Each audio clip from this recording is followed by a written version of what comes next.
Welcome to another episode of the Collective Evolution podcast. With this one, we're going to be talking about this subject of conspiracy. We're going to be talking about the upcoming U.S. elections and just kind of the overall how this discussion kind of plays in with the meta crisis that's unfolding right now in society, which is to say, we're going through a moment of massive loss of trust in society. We're seeing that institutions are sort of crumbling.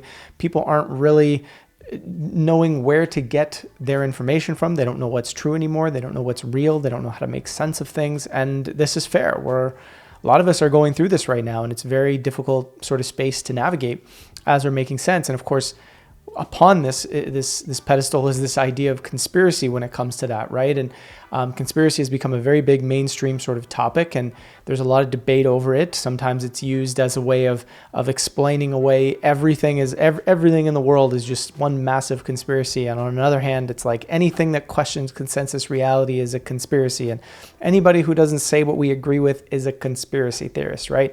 So it's a very, very tricky term, and we thought we'd get together, kind of shoot the shit about this topic and really have a good, meaningful discussion breaking down what this whole thing is, how it's impacting us in our sense making as a society right now, what to make of the subject, and ultimately, how do we get back to ways of knowing, right? This is a big piece to the masterclass that me and Madhava put together a couple years ago, and really just exploring ways of knowing is one of the key things here. So last thing I'll share is just to kind of set this up, we're going to be talking about elections later on. David's a lawyer. He's also he was a very big part of Marianne Williamson's campaign, her presidential campaign. And so he's going to have a lot to share about, some of what he's seeing in this election cycle and what's going on and what he's seen on the campaign trail. So there's some meaningful stuff coming there.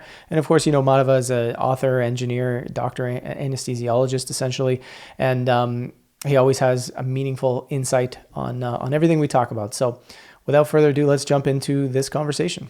I know we're going to talk about quite a few things, but inevitably, we're in this moment where I think there's no doubt that people are like losing trust in institutions, they're losing trust in media, this rise of awareness of what you might want to call conspiracy, or what you might want to call, people are starting to realize en masse that corruption is a big part of our society, that people are colluding behind the scenes, that democracy is not what people thought it was, so on and so forth. And the word conspiracy has become this thing where it's like, you'll hear people say all the time, well, that's a conspiracy, or they'll be like, no, I'm not trying to suggest there's a conspiracy going on. I'm just saying that there's clearly corruption. Like, you hear these different things, and it made me think about the fact that we seem to be all operating off of different definitions of what conspiracy is, and in a sense, everybody's terrified to be put in. I'm talking about conspiracy theories because it ruins their reputation. So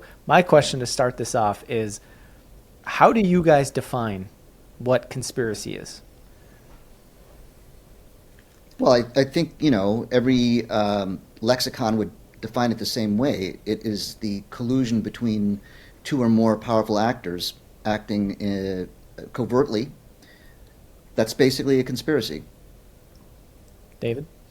Yeah, for sure. It's a textbook definition. I think from a colloquial perspective, in terms of how it's used in terms of our culture and society, I almost think now it's used to skew reality in a sense. Conspiracy is sort of like an alternative way of looking at current events and historical events under a certain lens, whereby you can't trust anything and we need to revisit previously established viewpoints, historical points in history. So I think in many ways, conspiracy is, in the modern context, associated with a distorted reality that needs to be put into its proper context.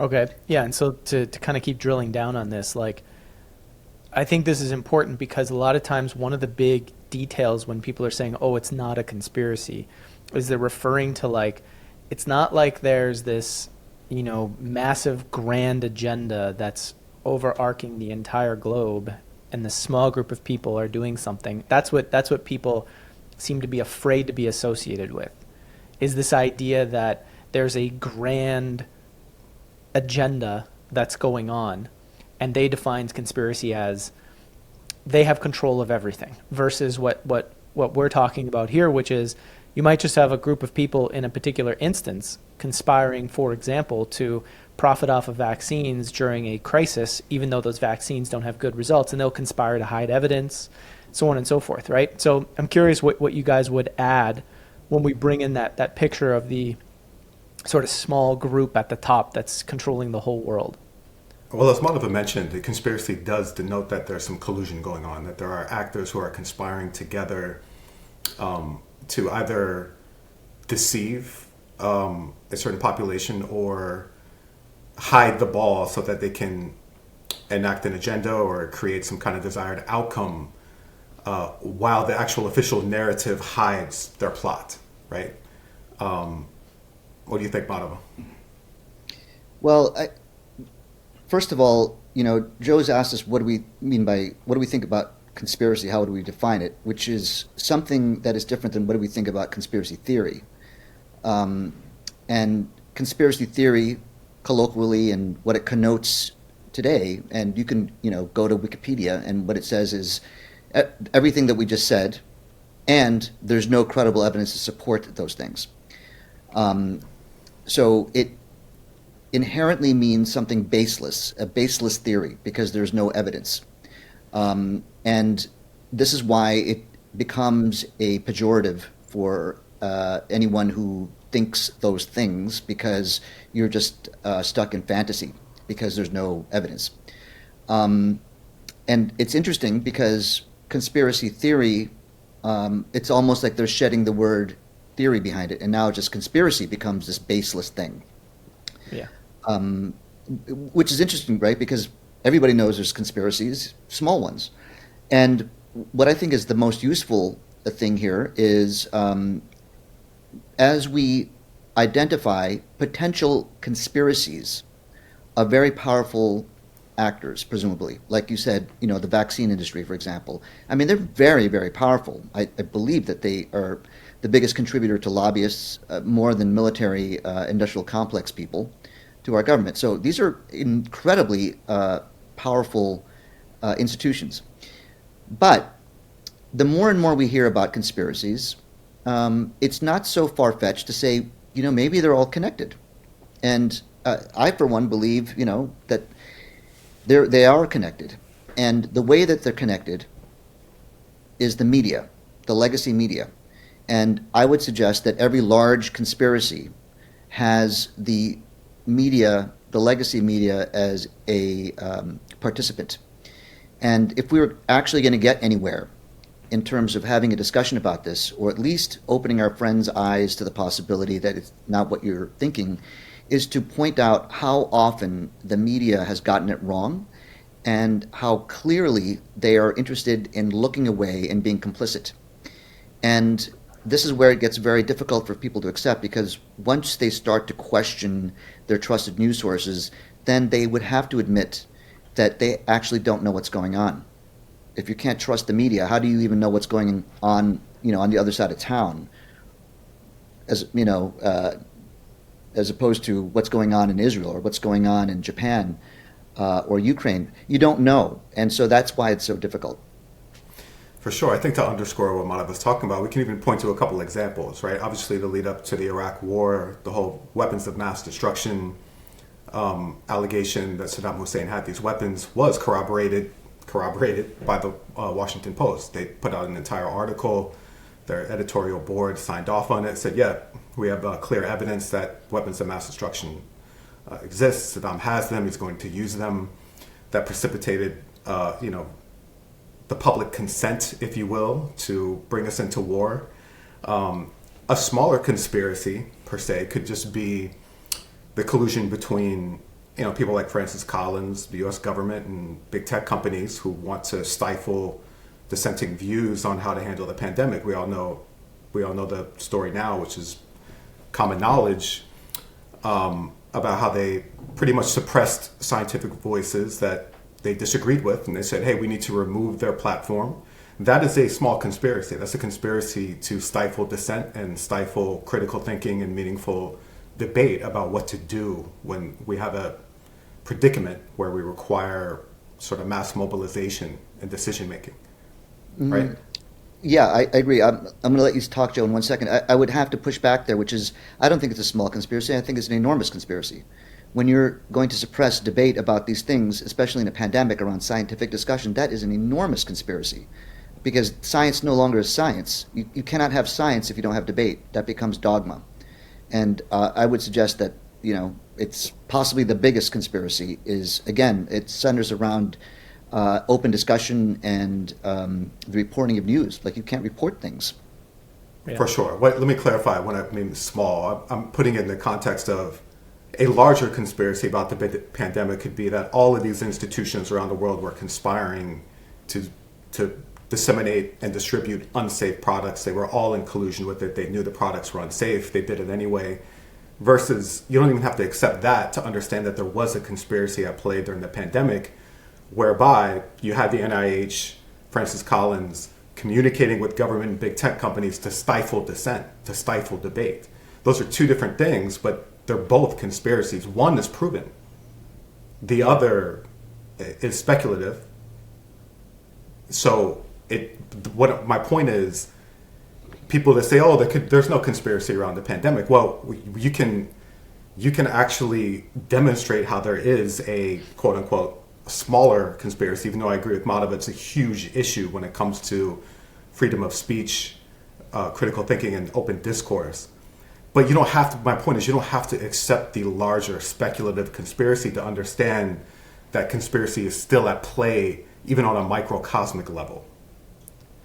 So this is kind of the sort of the synthesizing that I'm trying to get at here is like, what you're pointing out in terms of the, you have, let's say, Fauci and Francis Collins and whoever else they worked with, even when it came to say that paper that was written to sort of discredit the entire lab leak theory.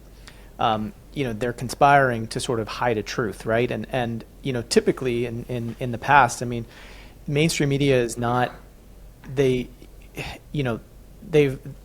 certainly done exposés and stories and investigations where they might have found, oh look, these cigarette companies or these environmental giants, I should say people that are massive corporations that have been hurting the environment. They've been showcasing, like, look how they hid their research. Look how they hid their science. Look at the way that they created political propaganda. But they'll never use the word conspiracy when it's associated with that kind of work, right? They'll say, oh, well, this is the corruption. This is what happens behind the scenes. These are the incentives. These are the motivations of these bad actors, and we need to have the legal system involved. But they won't call it a conspiracy. Mm-hmm. And so my question is are they not calling it a conspiracy because it doesn't fall into the definition, or are they not calling it a conspiracy because they just don't want to bring that word into the picture? Well, when a large corporation, let's say a polluter, hides their data, I don't think that's a conspiracy because they're not acting with anybody. They're just sort of hiding what they know. But when the media does not ask any hard questions for some weird reason, that's where you have to suspect there's a conspiracy going on.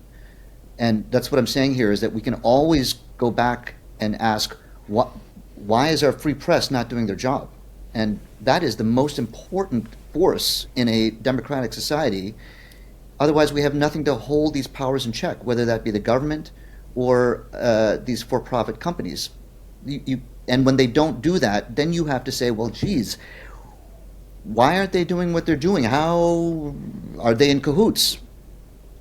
And I can't think of it's very hard to defend anyone who says, no, there's no conspiracy there because of that fact.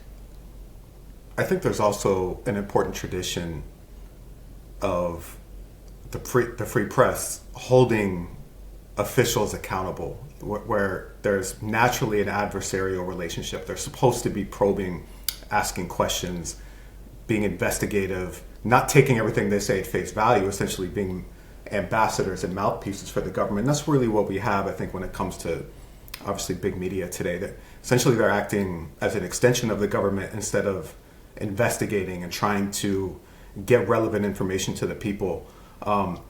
This reminds me of, which I don't know if I think we've all seen it, maybe the listeners, most of them have, but if you haven't, just Google Aaron Mate when he sort of approached Senator Chris Coons. I believe, when it was on an Amtrak train, and just how shocked the senator was to actually have to field some difficult questions. You can tell he had been used to just going on the networks and getting the same, sort of preconceived questions that I'm sure his staff had already pre-vetted, and the parameters of the discussion were already determined. And Aaron Mate, who's a wonderful journalist, is somebody who comes from that sort of adversarial investigative journalism tradition of saying, well, let's dig a little bit deeper. I'm not just here to sort of amplify your message. I'm here to ask questions that the people want to hear. And that's sort of been lost in the modern context, particularly when it comes to big media. Although I think there has been a renaissance in independent media of people who are doing that. But to me, that is the critical function, maybe the core function of a free press, is to be investigative, be intellectually curious, and to ask difficult questions, and not be so concerned about whether they're going to get the holiday Christmas card from the White House, right? Right. Yeah. Yeah, and so I think, this is one of the challenges, is like the average person, let's say, who is not looking at, the world through the lens of conspiracy, per se, is going to look at the way things are happening, and they're going to say, well, yeah, there's corruption, but why would the media, how are you going to get the media involved to control what is being shared? Like, those are just people that work there. Those are just journalists. They're not asking questions because they don't think that there's a huge issue. They know there's some corruption, but it kind of is what it is. Do you think that, again, going back to, because we're trying to look at why there's such a resistance to calling what is occurring in our world a conspiracy, and how everybody's avoiding this like the plague. What is going on, I guess, in your mind then, from a media level? Is it somebody tells all the media, hey, you can never report on this, you can never do this, you can never ask that? Or is this just a culture that happens as part of, let's say, social engineering? Well, I think it's happened so slowly that people have grown accustomed to the fact that that's how media works. Like, for example, if you go back to 1976, right, I think we've all seen these clips of Mike Wallace interviewing then head of the CDC, David Sensor, I believe his name was. And, this is someone who was holding the Rochelle Walensky position. And Wallace is sitting there in the guy's office, like peppering him with questions. Like, did you know this was, were these vaccines, this is the swine flu vaccine, which was pulled off the market after it was found that, there was a lot of bad shit going on. And this guy is squirming in his seat. He's like lying through his teeth. And we would never see that today. Like, imagine if, you went into Rochelle Walensky's office in the CDC and just said, so you said that they don't, it'll prevent transmission. Where's your data? How do you know? I mean, basic questions. And that would never happen. And we just have grown accustomed to the fact, well, you shouldn't do that because that's kind of rude. Yeah. Yeah, that's So a the good culture point. shift is what I'm saying. For sure. I think there's a psychological component to this too, to this unwillingness to ever acknowledge where conspiracy has occurred, because it's jarring to your perspective. It can be very comfortable to just sort of perpetuate established narratives that don't require you to revisit maybe how you felt about a certain situation. And also in the modern context, you are tarred and feathered if you give credence to conspiracy. I mean, you're associated with Alex Jones and other people who are basically caricatures of the conspiracy space. And people don't want to be associated with that.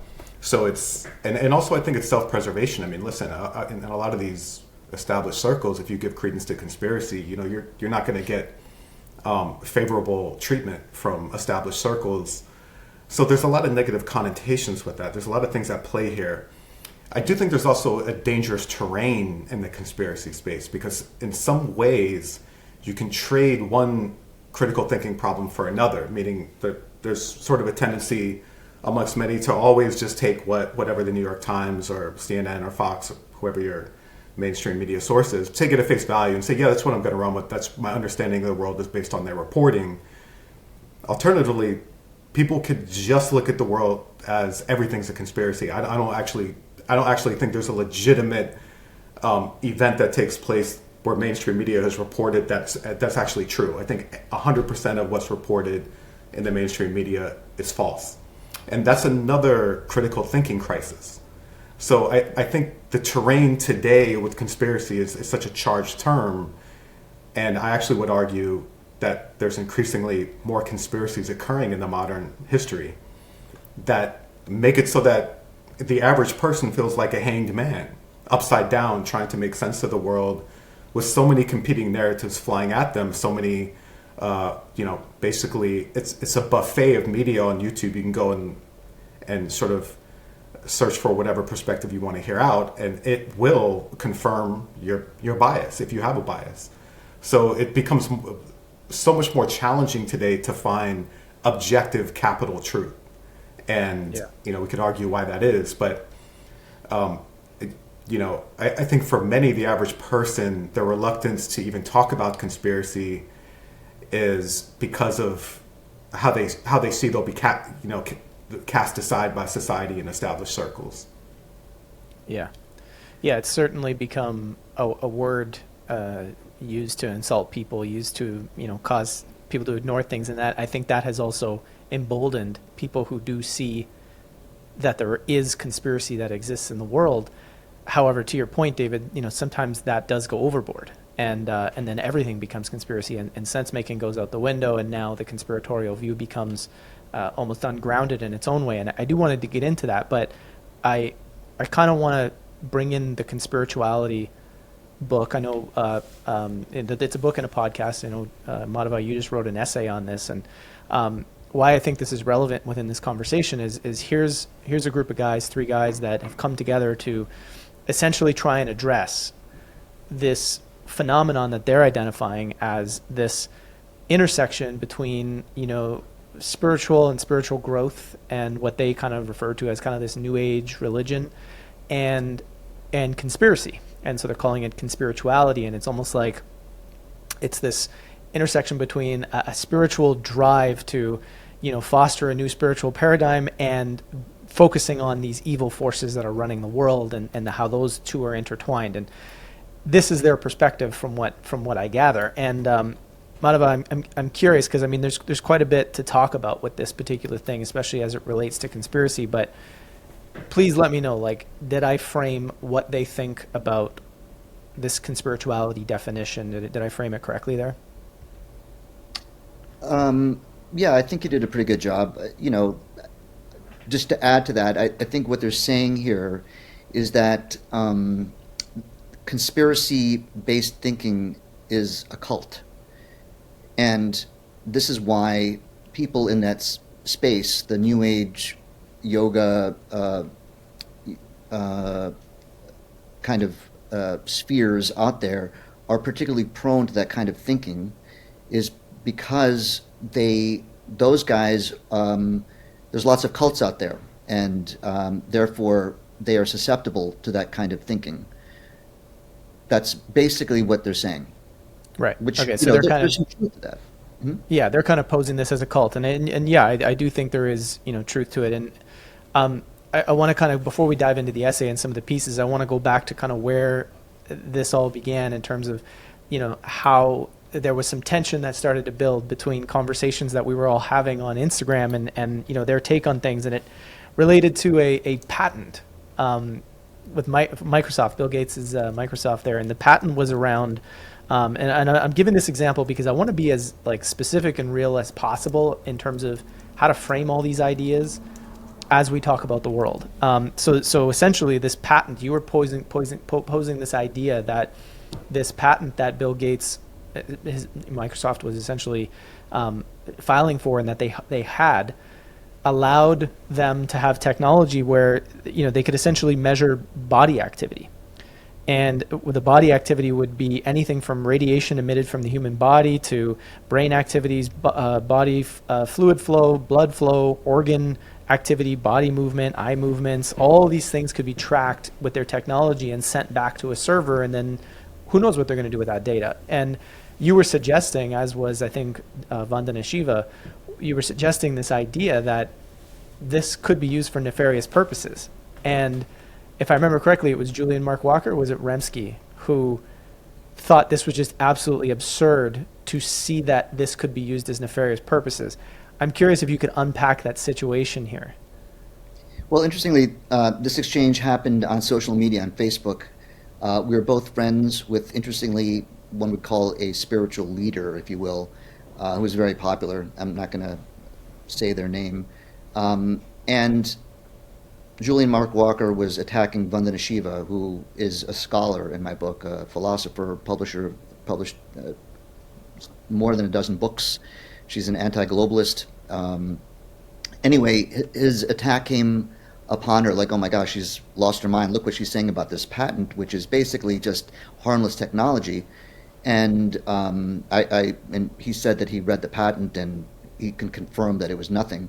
And so I read the patent and it was like, wow, are you kidding me? They proposed this? Do you understand what this means? And this is coming from someone like me who monitors human physiology every single day in the operating room. And it's like, if they can do that, if they can track what someone is basically thinking about or how much they're engaged with their environment, or particularly media or technology, that's scary. And let's not dismiss it so quickly. And I wrote a comment to that effect. And this is where it gets interesting: is that his response was just so unbridled and just dismissed, like, oh my God, what is this guy? What's he talking about? This is you sound you're a paranoid person. And then this is where the essence of the problem is that it's like, okay, well, why don't we talk about it? Let's just have a conversation. And I invited him to come on Collective Evolution to talk it out. Like, why do you believe it's harmless? And his response is what is the most important thing, which is something like, having a conversation with you is a waste of time, because it's just like talking to a flat earther or a 9/11 truther. And you can say some good stuff that might be true, some other weird stuff, and stuff that's completely not true, and weave it all into some kind of narrative and sound convincing to the feeble-minded. And this is why I don't want to engage you face to face or on a podcast, because it's just a waste of my time. And there's so many things wrong with that. First of all, being, so you are a yoga instructor and you don't want to talk about this technology that has to do with human physiology and body activity data with an anesthesiologist and an engineer. That's strange. Number two, he cited the reason, it's like, well, that kind of audience is, I don't want to waste my time with that kind of audience who are prone to that kind of thinking. And right away, that's nonsensical. It's like, Julian, those are the people you want to talk to. If you're truly interested in moving the narrative towards clarity and dismissing with conspiracy theories or whatever you consider to be dangerous narratives, why not talk to those people, dismantle my arguments in front of them in a cohesive way, and then move your initiative forward, as opposed to preaching to your choir? Why wouldn't you want to do that? That would be, I would pay to be on your podcast to talk to your people, and yet you're like, oh, that's a waste of my time. As if we're going to be at some, college auditorium where people are throwing tomatoes at him because they don't believe him. It's like, let's have a conversation, man. Come on. So those are the two things. It's the, I don't want to talk to your crowd, and I don't want to even have a conversation, which is very, very, very dangerous. And finally, the fact that you even consider Dr. Shiva's position on this patent valid means your argument can be no better than a flat earther's, and that's what's really important. Like bunch it all together into a bunch of absurd fantasies that can be all grouped together and dismissed and block. So that's how our initial sort of relationship began, if you will. Just a quick side comment to kind of underscore what Madhava said in terms of not understanding why people don't want to engage in and have that cross-pollination with different audiences, have an opportunity to hear a different perspective. This is one of the most regrettable parts, I think, of the so-called intellectual discourse today, is people will use this as a crutch to not debate. And to me, debate is healthy. It's how we make sense of things. It's also how we learn. I mean, people want to be in an echo changer with people who think like them. And then we'll say, oh, well, I don't think it's productive. I don't want to waste my time, per se, debating somebody like this. However, they'll spend days and weeks writing about this subject, right? Yeah. So, and then when they have an opportunity to actually engage with somebody on it, they shy away from it. So to me, it's very intellectually dishonest to use that as an excuse. And I see this excuse out there sort of ad nauseum from people who don't want to engage on any given subject, when to me it's such a missed opportunity to strengthen your viewpoint. Or if you hold this belief so strongly, be willing to put it to the test with somebody who has a different point of view. One more thing to add to that. So this was a something that happened around a very small sort of idea about proposed technology. But 6 months ago, the very same argument was used by Peter Hotez when he was asked to be on Joe Rogan to sort of defend the pro-vaccine position against a reasonable attack from Bobby Kennedy. Let's hash it out. And Peter said, no, I don't want to do that. And then people started, contributing money, like large sums of money. Yeah. I believe it got over $2 million. Isn't that right, Joe? And he still said, it's beneath me to have that kind of conversation because it's going to give, voice to the people that I disagree with. And so that, like you said, this very same tactic is to not engage. And what I think is so interesting here is that for the average person that's trying to make sense of things, why on earth would you go with the side that's saying, no, we don't want to have a debate? Like, you don't know for sure either. You're trying to learn. And what would make that person say, these guys want to have a debate and these guys don't? I don't know who to believe. I'm going to go with the people who don't want to have a debate because, who's going to go with that? Well, I think this is part of the issue. And I think it's because, for me, at least in my observation, it's rather complex what's going on within people because we oftentimes will make the assumption that like everybody's on the same page with the information available, which is usually not the case, right? Mm-hmm. Not only that, but a lot of times people have held a position based on kind of the way they've been presented information, unknowing of the other information that's available, and then almost formed like an emotional attachment to whatever their stance is. So for example, if you don't really know the data around certain aspects of COVID-19, whether it be vaccine, transmission, masks, whatever it is, and all you've been told over and over and over again is look at how crazy all these people are who are so wrong, and you've been kind of shown, and you've been, in essence, all the ideas have been debunked, then you take this position that, okay, well,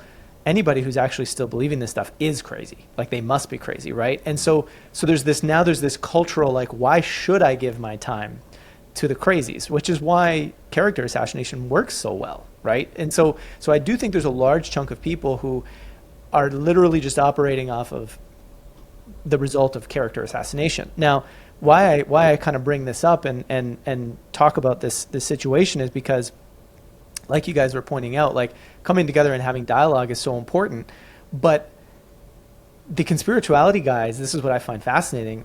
Like they're not, let's say, entirely wrong about the fact that people will take patents like this or ideas like this and run with them as if like they have proof of the worst thing that is going on in the world. And that example produces this resistance now in guys like that are part of the conspirituality thing, where they're looking at these crazy people that are making massive things out of nothing. And, this goes back to why I think the dialogue is so important, is like, I think there is a case to be made for how this technology could be used nefariously. But those guys can't even recognize that is the conversation we were all trying to have together. Let's sit down and have a reasonable conversation about this technology. Instead, they pattern matched it to all the other, let's say, super unhinged conspiracy type ideas. And I'm saying that because I do believe that exists. And I think this is the problem, is as a society, we can't pick out anymore what is reasonable conversation. The moment you pattern match to something, you're gone. Right. And this is where I think it's also important to try to make an attempt to stillman other people's perspectives too, because to me, the bridge should always be open for this kind of discussion, this kind of debate.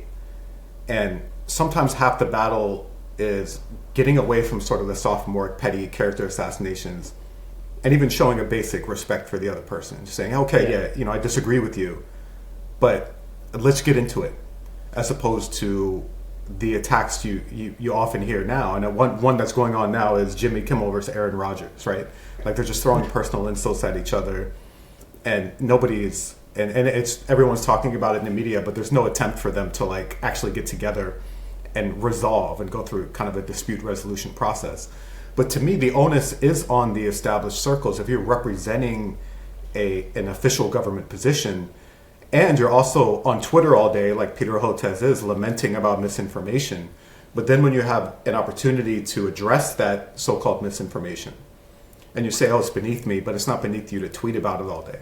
So it's to me, from their perspective, it's a lost opportunity to address what they see as misinformation, because they're always complaining about how people are getting bad information and all this information is proliferating and circulating. It's not being challenged. And this comes to the question, what is the best way to combat misinformation? Whether you think it's misinformation on the alternative side, government lies, misinformation across the board.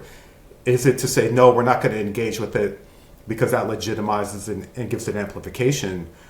And then subsequently that often drives it underground where it becomes even more viral and more powerful, I would argue. Or is the solution there to say, let's address it head on, let's confront it, let's sort of have a marketplace of ideas, bring everything to the table, and then let people decide for themselves? I would argue it's the latter clearly. But regrettably, most people seem to not take that position and just want to remain in their own echo chambers. And I don't think that creates an enlightened society, let alone an educated one. Yeah, 100%. Joe, do you want to say something about that? I was going to basically say, essentially, like you're kind of getting into the solution part of this, which I was going to say for later, but I think it's meaningful to go there now since we're here. Oftentimes there's this desire, I think, to have like, okay, like what is the solution? Like what do we do about this? And like what is the retort? How do I get people to see what I see, or how do I get people to, and I say that because I know a lot of people are looking for that out there. They come to me all the time like, Joe, so what's the answer? Like, what do we do? And I'm always saying, I honestly think it comes down to like, we have to change the spirit to which we approach all of these things as a culture, meaning it's probably not going to get fixed today, tomorrow, the next day, and maybe even probably not this year or next year or whatever. But it's like, if we can start coming to conversations like legitimately interested in trying to understand where people are at, like David, like what you said, like having respect for people instead of like constantly pretending that there is no reasonable discussion to be had about certain conversations. And I think that is the error. The error being made is that the baby is being thrown out with the bathwater, and we're pretending that when it comes to certain things, there's absolutely no reasonable conversation to be had. To be honest with you, that gets a little weird when I think about things like flat Earth, right? Because I've looked at it, I've had conversations with people, and I am of the perspective that there's like a reasonable conversation we can have, but it's like, but the Earth's not like flat. Like it's clearly not the case. But this is where the issue comes into play, right? Is if we start saying, okay, let's culturally become more open to having conversations and hearing each other out. Where does that end in terms of what we are being forced to have to consider and believe and constantly entertain? It would become exhausting to entertain every single theory that exists out there about everything. Yeah, I mean, you're right, and we don't have to do that. But if you're going to publicly state your position, and you have, one topic, why not talk it out? Like, Yeah. you're very sure about something, and you have a dissenter who, is a reasonable voice on the matter and has, at some level, some qualifications to speak on it. Why not have the conversation? And I know what you're saying. Like, we can't go after every single flippant idea and dismantle it. We don't have the time, and there's certain things that you just don't want to waste your time with, like flat eartherism. I don't know if there's any flat earthers out there, but I'm willing to talk it out right now if you want. But one thing that I find interesting here is, and I'll go through it very quickly, but we have forgotten the difference between what it means to believe something and what it is to know something. It's very, very quick, or it's very hard for your mind to not recognize that you're actually only believing something. And the example that I like to use is the National Science Foundation survey from 2012, when they asked Americans, do you think the Earth goes around the sun, or do you think the sun goes around the Earth? Right? And obviously the Earth goes around the sun. And even in 2012, 1 out of 4 Americans thought that the sun went around the Earth every single day. Embarrassing. And we all know that's wrong. How would you prove it? Or at least how did we prove it to ourselves that that's actually what happened? That was the case, that the Earth went around the sun. How do you know? Because it's not so easy to tell, honestly. It doesn't matter if we're living now in 2023 or in 1600. It's just as hard. And I'm not suggesting that everyone should be able to go out there and prove it, but you should know how it was proved. If you don't know how we proved it, and the proof is not very easy, then you're actually just believing something. You don't know it. You're just believing what you were told. And it's like, I trust my teachers. I trust everybody. I trust the majority of people. They couldn't get it wrong. That's fine. But you don't know it. You're just believing. And that distinction is something that only a disciplined mind is willing to accept. To say, I actually just believe it. I don't really know. Like a while ago, David, you said, it's not unreasonable to go with, okay, I'm going to go with CNN, or, what is the mainstream narrative? That's fine. But realize that you don't know for sure if that's true. And if you don't leave open that window of uncertainty, then you are going to be mired potentially forever. Especially if you don't want to talk about it with someone. I mean, you could just go off for hundreds of years thinking that the Earth is flat, or in the case of Western Europe, thinking that the sun went around the Earth. 1,100 years. Right. Yeah. Because Well, nobody I was suppose 100%. I mean, you can answer this question in a couple different ways. One, from a metaphysical perspective, how you know things is through direct experience, right? And your subjective experience is different from everyone else's, so then it becomes challenging to ascertain big truth. But I think flat Earth is a perfect example of the breakdown of institutional trust, because now you have a contingent of people who are not going to trust any official narrative, no matter what it is. So you told me the Earth is a sphere, I'm going to think the exact opposite reflexively. And while, of course, you can't trust what people say, even experts who are credentialed and established as the consensus thinkers on any given subject, you do have to go through that personal investigation, or otherwise, as Madhava pointed out, admit that I'm just believing what somebody else told me because I trust them, not because I've actually verified it proactively myself. But I do think we have to leave room. There has to be some level of trust we have towards each other as a human community. Meaning, like Madhava, if I go and if I need anesthesia, I'm going to trust Madhava. Now, I'm not going to be able to say I know exactly everything there is to know about anesthesia, but if I don't trust Madhava, then I could be putting myself at risk, right? In a sense of I'm not going to undergo this medical procedure because I don't trust anybody. I don't trust any of the experts. So there is some level of trust we have to have towards each other, which needs to be balanced with the acknowledgement that if we're just accepting what somebody else is saying, we haven't actually done our own due diligence on it, right? Yeah, this is pointing to like the almost impossible task of like we can't lose the utility of each other, right? Whether it be to hold expertise in various domains or whatever it might be, like we have to be able to use that utility. I mean, that's the essence of collaboration. That's the essence of people coming together to create amazing things, is like we have to be able to trust each other's expertise. But what I'm hearing from you, Madhava, and I think this is kind of how we all feel, is really this idea of like also being able to understand like the difference between when we absolutely know something versus, hey, we're believing because we are using that utility of one another and their expertise. I think the challenge, and I think this is where it's very hard for people right now to navigate that dynamic, is we're in a time where we've just been lied to so much by the experts. It's so evidently true that is the case.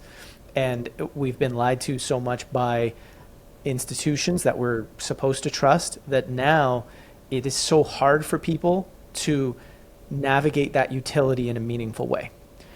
And so I what I'm acknowledging here is, I think regardless of what principle or way in which we can frame this discussion, I do think it's a difficult moment. It's a really difficult moment to figure this out, and it's going to take a lot of time for humanity to kind of find that trust again and to figure it out. But I don't think the answer is to never trust again. And I also don't think the answer is we have to for ourselves learn every single thing there is to know, whatever, because obviously that's impossible, right? So it's this pathway of like navigating this space. And I think what we're trying to avoid in this as a collective is getting, David, to that point that you made about reflexiveness. We have to avoid saying, well, if it was on mainstream media, it has to be false. If the government says it, it cannot be true. If this person said it, well, then that must be true. If that, we have to get out of that and actually sit in that river of the unknown and be okay with it and learn to develop our skills of inquiry, our skills of critical thinking. Yeah. So when the rubber hits the road and we do have to figure it out, we know how to do it. Versus 100%.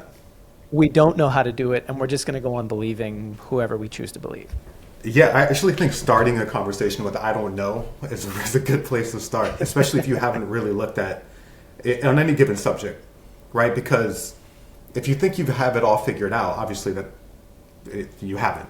Nobody has everything figured out. But on critical issues, let's just say the science of vaccines, of the COVID-19 vaccines, the mRNA technology, for example. If you feel like there's nothing for you that you can possibly learn from anybody about that, whether it's somebody who did the research on mRNA and helped produce the vaccines, or somebody who is calling a flag on them and saying they could potentially be hazardous. If you think there's nothing you can learn from anybody else about that subject, then you're just handicapping yourself in your ability to understand the world around you. So starting with, hey, maybe I don't know as much as I think I know. And if I can start from that standpoint, then you can at least be open-minded. But today it's like everyone has to have the answer right away to anything, and there's this rigidity to the intellectual discourse today where the parameters are narrowing as to what's allowed to even be discussed on any given subject. Whether it's 9/11, this current war going on, the presidential elections, we have to enlarge the conversation to allow space for exploration and to kind of give people license to say, hey, it's okay not to know. It's okay to question official government narrative. It's okay to question what this alternative influencer is saying, right? And I think that if we can start from that standpoint, then we can perhaps grow. But it also comes back to what you were saying, Joe. We have to have a goodwill towards each other too, because if we're immediately starting the conversation, that's my enemy, and I'm going to disagree with everything they say, no matter what. That's actually not debate. That's just fighting, right? Whereas debate is trying to learn, putting ideas to the test in a healthy, competitive way, and there's a distinction there that I think is important.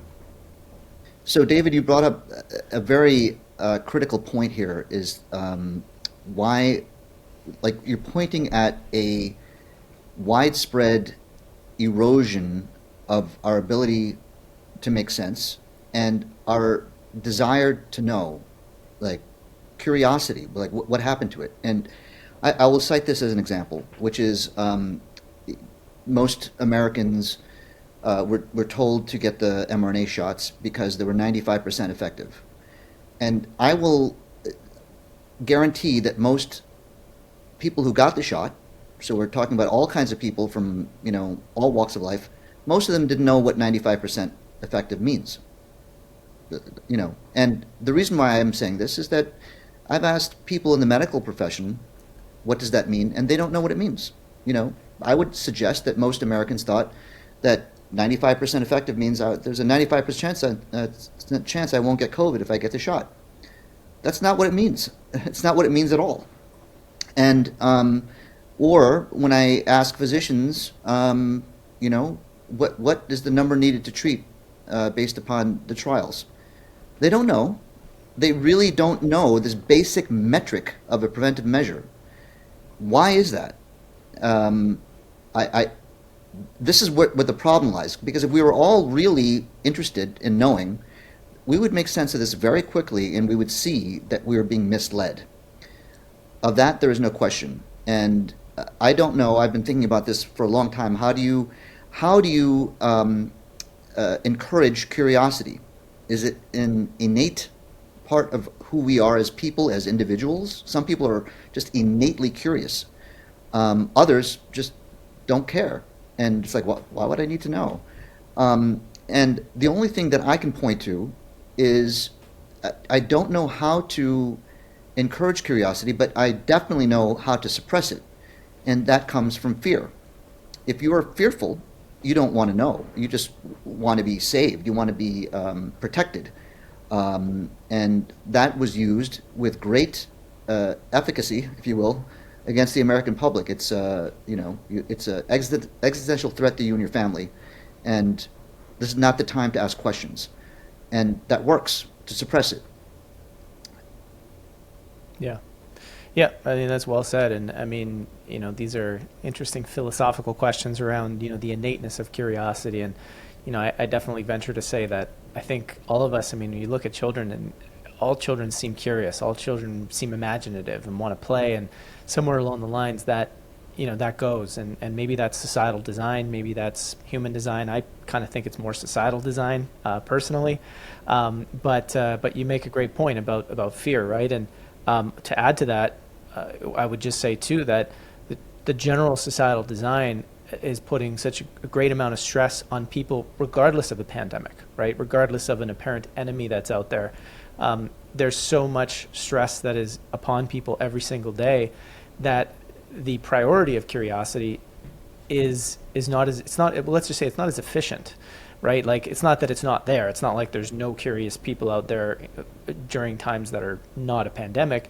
It's more so to say that, like, it's not high up on the list, right? Like, just making sure that we have what we need, and maybe numbing out a little bit because we're feeling too buzzing and too stressed out and whatever becomes the priority of our everyday life, and having to think about things is like, So it's like, further to your point, yes, fear is a big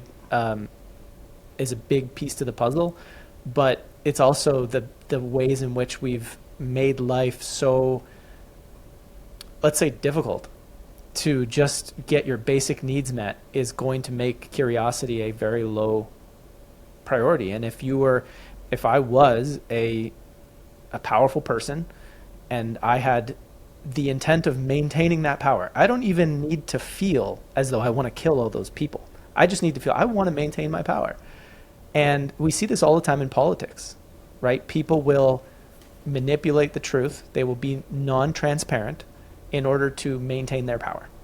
So why is it unreasonable to think that, social engineers out there who have their finger on the levers of how our society functions wouldn't want to make sure that people are having a difficult time, because then they can't really be as curious about what's actually going on behind the scenes. I don't think that's an unreasonable thought to have. Yeah, for sure. And to that point, when things are so difficult for people, they have no choice but to outsource their critical thinking, or to outsource their information gathering to trusted sources. And what happens when those trusted sources are no longer trusted, and you have institutional decay and failed leadership? That, I think, that's kind of the situation we're in. To tie this together, what you both said is I would suspect that a big instigator to get people to get curious is to enter a place at some point where you don't trust anybody. Like, you suddenly have come to understand that, holy cow, I really can't trust anyone. That should be an incentive to look harder. Like, boy, I really don't know. I can't trust them anymore. So let me learn something for myself to figure out how to make sense of what's really going on. So as much as we don't want to say, well, we have to have trust in some people and that's going to bind us together, we may have to go through the phase of not trusting anybody. That's clearly a phase that I went through when I started looking at 9/11 back in 2017 and realized that we're living in a lie completely. Like everything that I'm being told is being told through sources that lied about 9/11. And that was a big awakening in the sense that I realized I couldn't trust anybody. And to what you said, Joe, which is we're too busy, or what you both said, we're too busy to look into these things. Now, that's a very good question. Why are we so busy? Honestly, because we know that 50 years ago, you could have a high school diploma and support a family of 4 and have a vacation once a year and have a pension. And now we have 2 professionals, dual income families that can barely pay for their home. I mean, buying a home right now is pretty much out of bounds for most average 30-year-olds. What happened? And if you look closely at that, you'll find out that there has been, not even a conspiracy, it's wide out in the open, a mechanism in place that will eventually degrade our prosperity as human beings. And I'm talking here about central banking. Yeah. That's behind a lot of this stuff. That's why we're so busy. There's no way that any country could afford to have a prolonged conflict going, 6, 8, 20 years, let's say with Afghanistan, unless you have a central bank in play. Because nobody wants to spend that kind of money to fight a war, so you just borrow it from the central bank. And now we're all occupied with fighting wars and paying back debt, and suddenly we're all poorer. And this points to this is enough to me, for me at least if you're very skeptical of what you're being told, is do you think that there is some collusion between the bankers and the military industrial complex? Do you think there's, because you create a war and suddenly the central banks, and not the central bank itself, but commercial bank owners make a tremendous amount of money because you have governmental borrowing at a massive scale. And what is that going to do? That's going to devalue all of our fiat currency that we all have.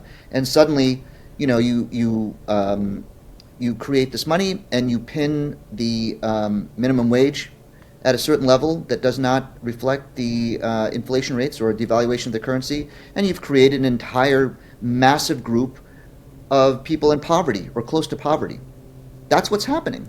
And it's not such a big step to say, geez, there's only a few people that are benefiting from the situation. Do you think they're in collusion? I think that's a very powerful argument to make. And you ask legislators, they don't understand what fractional reserve lending is. We could end much of our suffering right now if we just got on board. But where is the curiosity? What? Don't you think that there's a reason for this? How come everything is so expensive now? Yeah, and even the access to prosperity, particularly in America, is becoming really unattainable for so many people. To Madhava's point, I think I was reading the average age of a homeowner now is like 49 years old, right? And the American dream was always seen as something, well, you can graduate college, get a gig, be able to provide, and be able to buy a home. That's just out of reach right now. And then you do have to answer the question, why is that? Madhava offers some enticing analysis there. I would also add that it's the oligarchical structure of how our system is run. I mean, BlackRock is buying up all the homes. They're buying, during the pandemic, they took advantage of that time to basically exploit a crisis, just like the military-industrial complex does with defense contractors when there's war, just as pharmaceutical companies do when there's a pandemic. And we've allowed these influences to run amok, and their essentially shareholder price and the huge lobbying interests they have over our politicians has usurped the average person and their ability to be able to afford life, have access to prosperity, And if we can't call that out, and we can't say, well, there is actually collusion there, there is actually a conspiracy there as to why people's quality of life, health outcomes have plummeted in the United States. We have to be able to evaluate and diagnose these issues without being like, oh, conspiracy is such a bad word, or collusion, or everybody, our government would never do that. They have no capacity to ever do something this nefarious. Kind of get out of that naivete and really be able to analyze what's going on. But by the way, that doesn't mean, as I said previously, that then we just sort of adapt this conspiratorial take on everything, because I think that gets us just as far as away from the truth. But we have to be able to kind of take a sober analysis of what's occurring and be able to dissect it in a way where we're free to explore it. I think the big takeaway for me is you're free to explore all these issues. Like, don't let anyone tell you can't question where there's something inside you that says something's wrong here. I just want to know more. I want to question. But if I go down this line of questioning, am I going to be subjugated somehow in society? And that's where we're teetering on that level, which is very dangerous for not only freedom of expression, but dangerous for society and its culture. And I think we're experiencing significant cultural decay in the United States, and that's one of the reasons. Yeah, I just to kind of continue on this thread here, I know in her new book, Doppelganger, Naomi Klein, not to be confused with Naomi Wolf, who's a different journalistic character. Who is her doppelganger in the book, right?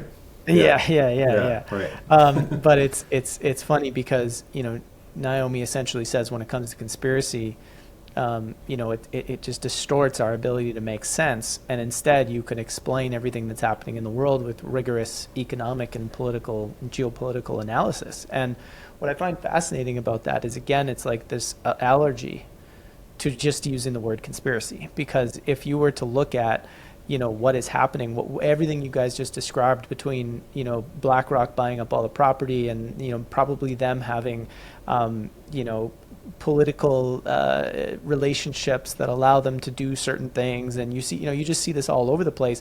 I mean, this is collusion. This is people that are powerful colluding to do things that benefit them, that in the end make life significantly more difficult, and you could argue harmful for everybody else. I mean, this falls under the definition of conspiracy. But what's also fascinating is that you could make the argument that it falls under the definition of economy and geopolitics, because it's like, well, what does economy, suggest that you should do? Well, to be successful as a capitalistic endeavor, sometimes collaboration with other powerful interests is a good idea to increase your bottom line. That's how economy works. That's how business works, right? And within that is, and sometimes that means you're hurting other people, right? And so regardless of whether you want to call it conspiracy or whether you want to call it, oh, well, that's just economy, that's how it functions, the end result is the same thing. We have bad system design. And the system design is going to always lead towards powerful people being able to have that power, have the power to make their power unchecked, have the power to manipulate news and information. And that's just the nature of how our world is designed. And yet we're not allowed to say, oh, well, there's conspiracy involved there. But again, to me, and this is what I'd love you guys take, is like, to me, the end result's the same regardless, that we somehow have to change the way our systems are designed, because they're currently incentivized for power structures to have and maintain and control power all day long, regardless of whether people believe they're these evil people or whether they're just operating within the incentives of the way the system functions.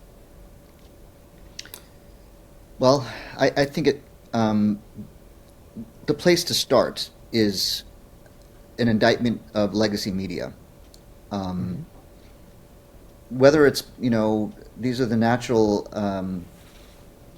outcome of the systems we've set up, or whether there are these evil characters behind it all. We rely on our media to tell us what's going on, and they're not doing that. They're absolutely, and I'm not saying that everything they say is wrong. I'm saying when it comes to big things like this, they're siding, or they're being controlled. They're siding with the people who are controlling, or they're being controlled themselves. And it's not so hard to to prove this. And let's just bring it back to these conspirituality people for a second. The three that have this podcast. The first thing, can I go there, or do you want to say something else? Yeah, go for it. Well, the first thing I want to say is that they started a podcast in 2021 called Conspirituality. And what's interesting about it is that it got a lot of support from guess who? From the BBC, from the New York Times, from the Washington Post, from NPR. Because they were trying, they had a voice that was trying to explain to the educated, left-leaning kind of people why their friends and family were suddenly caught up in conspiratorial thinking. And they offered I would say a weak explanation, but for some people it resonates as to why that's going on. And their basic argument is that, these folks are caught up in cult-like thinking. There are leaders that are very charismatic. There's a incentive for buying into conspiratorial thinking because now you get to be the people who know the truth. It's very seductive. There's a punishment for going back to status quo, and that's what they've done. That's why all these people now are anti-vax or flat earthers or 9/11 truthers or something like that. That is the first important point to make here, is that they're being supported by a system that is trying to marginalize those of us who are saying, look, I think there's some bad shit going down here. I think there's some real conspiracies. And that is their tactic. The second thing is, they recently wrote a book called Conspirituality. And for the most part, they were attacking the anti-vax movement as being the main, conspiratorial fallacy that has engulfed the planet. And why is that happening? And whether or not you, and the thing that made it interesting to me is that a very intelligent friend of mine, who was a physician, read the book and said, "Oh, Madhava, you should probably look at this because here's a pretty good counter argument to what you're saying about the vaccine stuff that you like to talk about." And I didn't read the book yet, but I was like, I don't really trust those guys to begin with. And why would you trust a cult survivor and a yoga instructor and some sort of reporter without any scientific training about matters like this? And you can see very, very clearly whether or not you believe that vaccines are safe or you think that they're, kill shots. They're using circular reasoning, which is, we're here saying, look, the CDC is not telling you the truth about these things. And their argument is, well, we know you're wrong because the CDC says so. And it's like, how does that prove, you're not even thinking about what the argument here is. We're telling you that the CDC is lying, and your response is, well, that can't be true because the CDC says you're wrong. Yeah.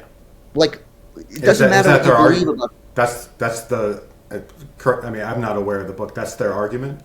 There's no other. Yes, argument. they're using our health authorities as the established spokespeople for what is, and as opposed to what are your arguments about why don't you believe the CDC? Why don't have you looked Julian? Have you looked at the studies themselves, or are you just saying, well, we know they're wrong because the CDC says they're wrong? And again, it's the same, why should I even look? Because the CDC says you're wrong, and we know the CDC is right. And that is, throughout the book, that's basically the axiom they go with. And so my point here is you don't have to believe me or believe them. The point is you can see that that's circular reasoning. Yeah. You don't have to know about vaccine ethics. Mm-hmm. I did want to add a little something off to this because it becomes, this is where I think this whole thing becomes actually a little bit more confusing. Is part of what they were getting so much mainstream media clout about back then was specifically around QAnon. And, because they were pointing out, to be fair, the same shit I was pointing out back then, which was that people were being duped by this, and that this was a way in which the conspiracy community was essentially being divided and upended to believe something that was ridiculous, and that becomes a thing that now you could point to and say, look how crazy these people are, right? And so this is where it goes back to that concept of pattern matching, whereas it's like what these guys effectively did, the conspirituality guys, is, the mainstream media goes and legitimizes them by, whether this was done just by chance or on purpose, I can't tell you, but they legitimize them.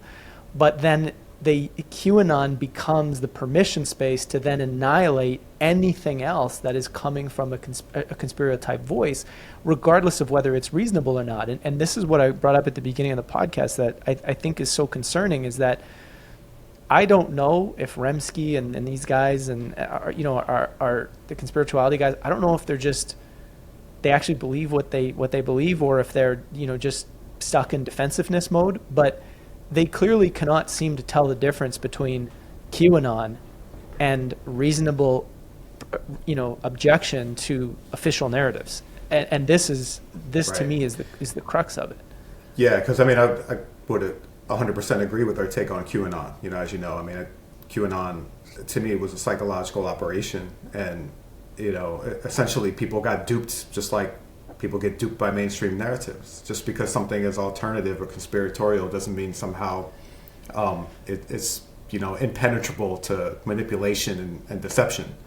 However, conflating flat Earth with pandemic policy, right, is counterproductive and destructive to the public discourse, because now you're essentially saying, anyone who questions what the CDC says is really no different than a flat earther. And that's an intellectually honest way of discrediting the discussion. However, I will say it isn't necessary to have people who are sort of acting as guardians over the alternative space, just as it is in the mainstream space, because there's, to me, as much misinformation now circulating in the alternative as there is in the mainstream. And I would argue in the alternative space, there's actually a new mainstream that has emerged, where people are now just basically outsourcing their critical thinking to influencers and people in the alternative space. And it's creating I think, just as much chaos and distortion as CNN is in many ways. The difference is, of course, is when official government institutions are colluding with the media source. In other words, if somebody in InfoWars was colluding with, Joe Biden administration to perpetuate a certain idea on, let's say, the Gaza war, that would be alarming. But they're doing it in a way, we saw that happen in the pandemic, as we discussed before. That's the difference. So it becomes tricky terrain, though, because with the Conspirituality podcast, and I've listened to a few. I'm not overly familiar with their work, but even then, I think they would also be reluctant to welcome a conversation of debate about a legitimate topic that they are spending hours and hours and so much energy on, but are refusing to actually discuss it with somebody who has a different perspective.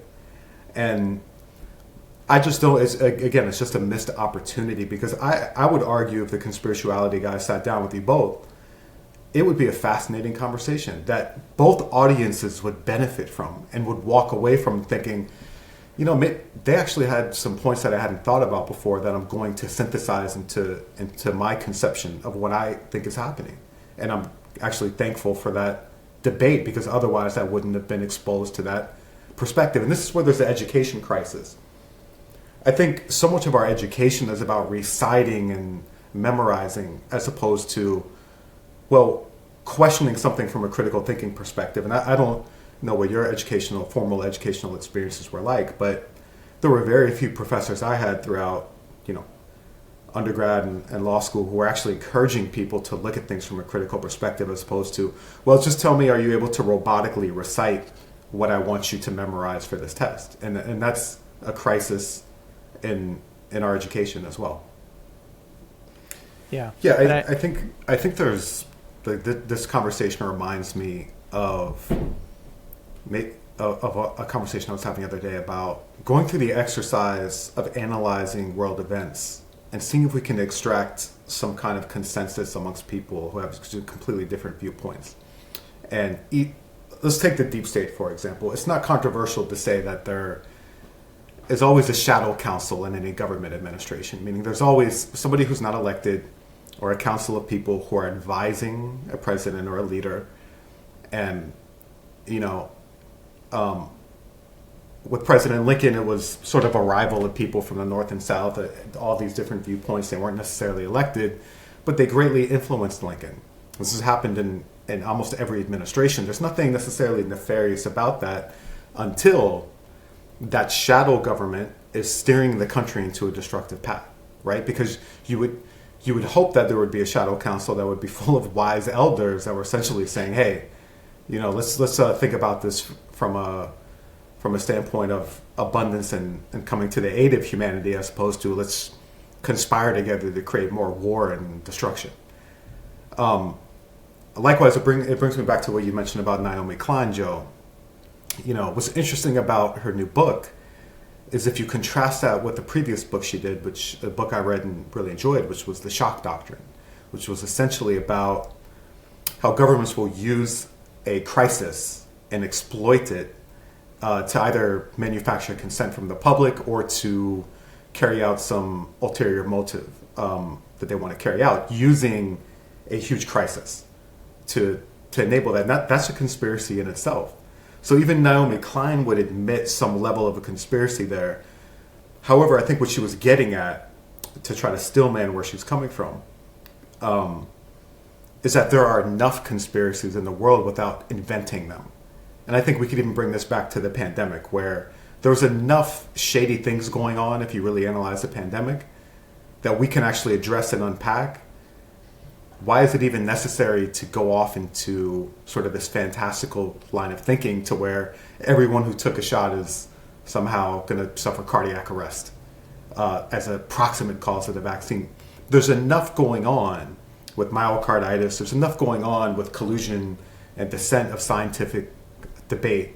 There's enough there to unpack first, maybe, before we get to the more theoretical. And this is where it would behoove us as a society to be able to accept that conspiracies exist. Because if we can accept that there have been incidences of conspiracy, then we can start to gain our bearing and say, well, this isn't actually in the realm of conspiracy theory. This is just history.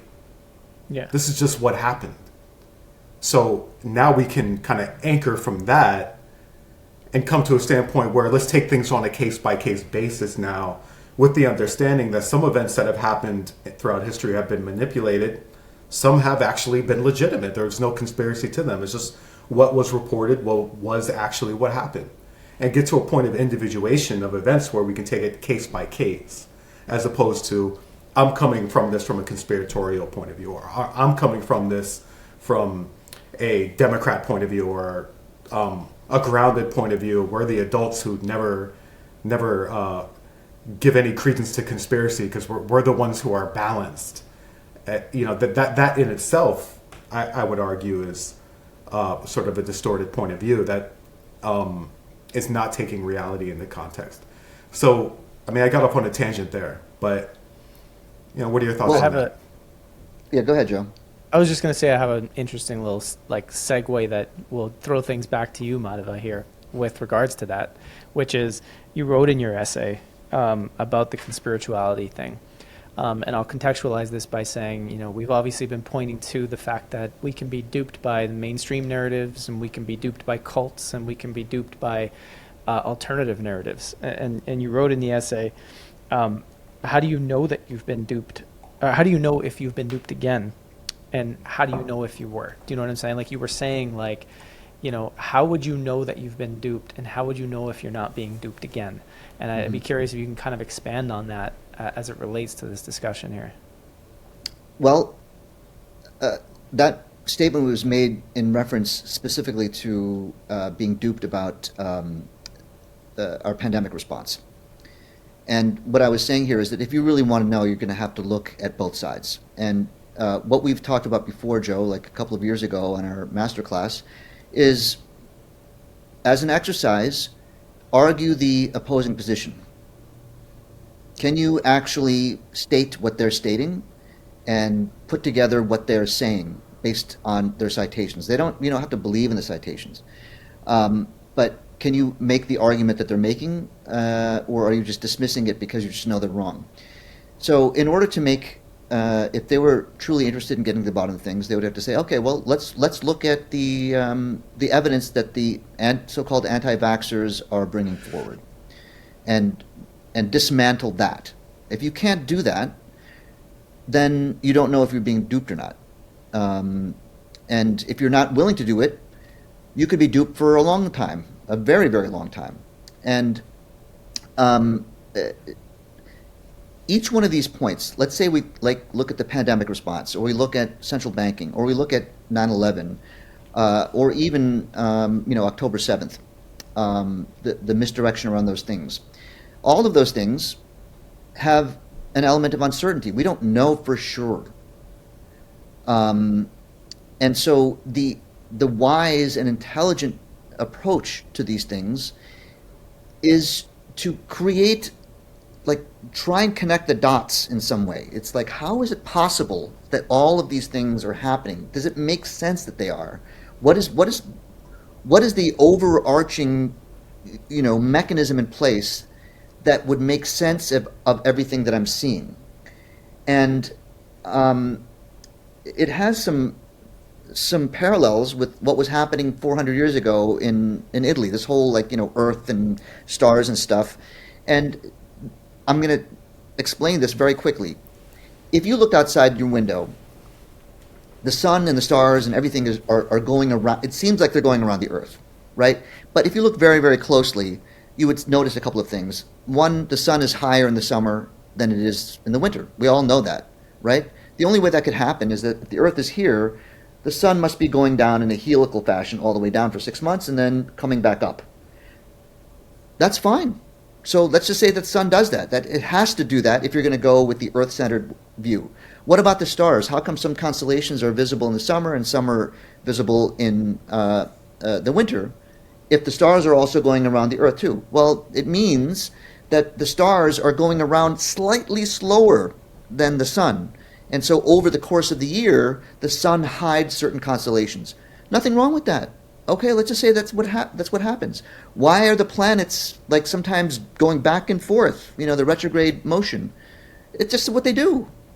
We have an explanation. That's what they do, right? And so the breakthrough happened 50 years after Galileo's death, when Sir Isaac Newton came forward with gravitation and said, look, there's no reason for those things to happen that way. It can't.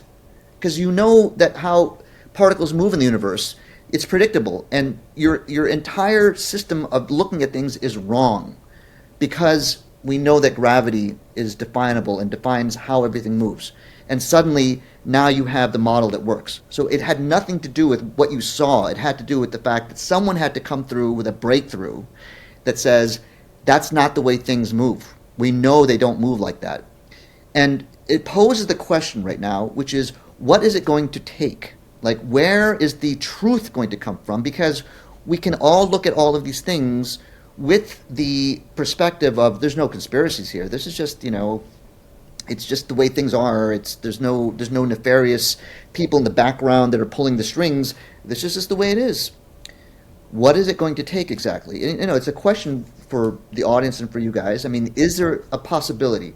I'm going to let you answer that in a second, but let's just take a look at the vaccines, for example, okay?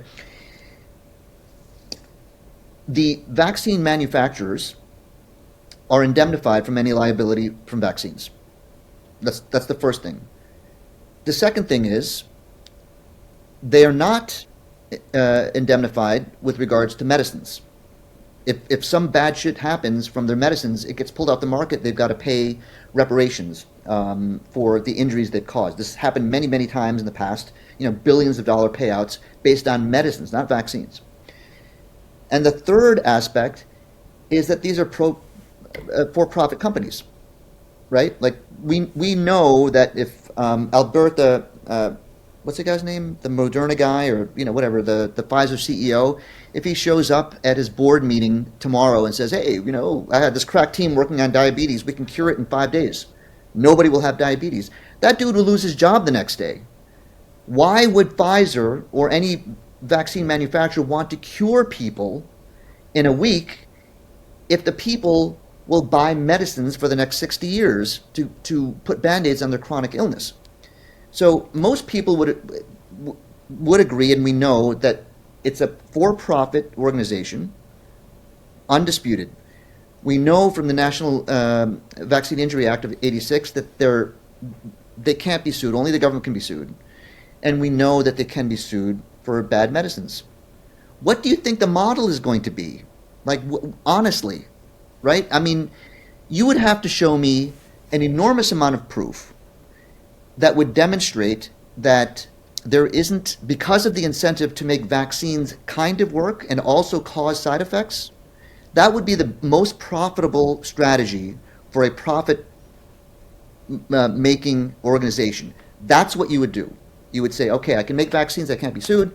I'm going to make vaccines that have a short-term benefit and a long-term detriment. Then the detriment, the illnesses, will be treated by medicines that I make. That will make me the most amount of money. That's the way it's working until you can show me a tremendous amount of evidence to prove me wrong. So my point here is, just like gravity was the thing that sort of was the system by which you could interpret what was happening, these are the first principles around the pharmaceutical industry. That's, I mean, I'm not, again, I always say, like, I'm not 100% certain, but that's a very reasonable approach. If I was trying to make the most amount of money, that's what I would do. Okay, so let's. I've been thinking about Occam's razor over the past little while, because obviously it's supposed to be this, little way of framing when you don't know the answer to something for sure. Here's a way of potentially arriving at a solution, and most of the time it's just going to be whatever the simplest answer is and the most probable answer. And obviously, the most probable and the simplest answer. I mean, wait a minute. We're all going to have different perspectives over that based on our worldview. Now, I know the spirit of the thought experiment is to essentially say that, but remain scientific, right? So I was thinking about that idea as you were talking about the vaccine manufacturers, and the model would essentially incentivize them to want to make a product that would essentially have short-term benefit and long-term detriment, so they would make the most amount of money. But another explanation, and perhaps we can put this to the Occam's razor test, and I thought of this as you were talking, was, somebody could easily argue, well, given the model that exists, the pharmaceutical company could just make a product, not really care too much about its testing and safety because it's not profitable, make sure it works a good amount, not worry about its profit and safety the safety, because they're protected anyway. So the simplest explanation is that the pharmaceutical company is just saving time producing a product that's good enough, but isn't necessarily designed to have short-term benefit, long-term detriment. But that's just the nature of how things are going, is that they're not incentivized to make a really good product, so they don't. Right. No, that's true, right? So look, there are a lot of scientists that create these things over there, okay? And what I would say to that, and I understand what you're saying here, that maybe it's just, let's just not care too much about safety, and let's just put something out there quickly. It's an emergency after all, and we can cut some corners. Now, those doctors or those scientists should have known a bunch of things. First of all, we should be very clear, right, that this is a technology that has only been used previously in very small studies. What do you think happens to the mRNA that fragments? What do you think, your cell's machinery is going to do with that? It's going to transcribe it. It's going to make partial proteins. There's no way they can guarantee that 100% of the mRNA in each of those lipid nanoparticles will be delivered to every single cell completely intact. What would happen if your body starts generating partial spike proteins? They didn't know the answer to that question. And we have certain diseases where proteins that are malformed are creating the disease. These are prion diseases. It could result in some of that stuff, that's for sure. What happens if the lipid nanoparticles don't stay in your deltoid muscle and it starts migrating all around? They knew that it did. They had, the biodistribution studies around those done in Japan on animals, and it went everywhere. Eventually it got to the ovaries, it went to the brain. They knew this. And this should have been an enormous safety concern for them as they were deploying this technology. It's like, we don't know where these things will go. It's one thing for, for lymphocytes to take this up in your muscle in a localized fashion. It's another thing for it to cross the blood-brain barrier. And the lipid nanoparticle itself is designed to be pro-inflammatory. That's how you get the response. And I'm throwing these things out there. Like I'm just saying that we should. Those guys knew about this. They would have had to know about it. I don't think they would say, "Oh, we're going to make it absolutely dangerous and kill everybody," like David Martin is saying.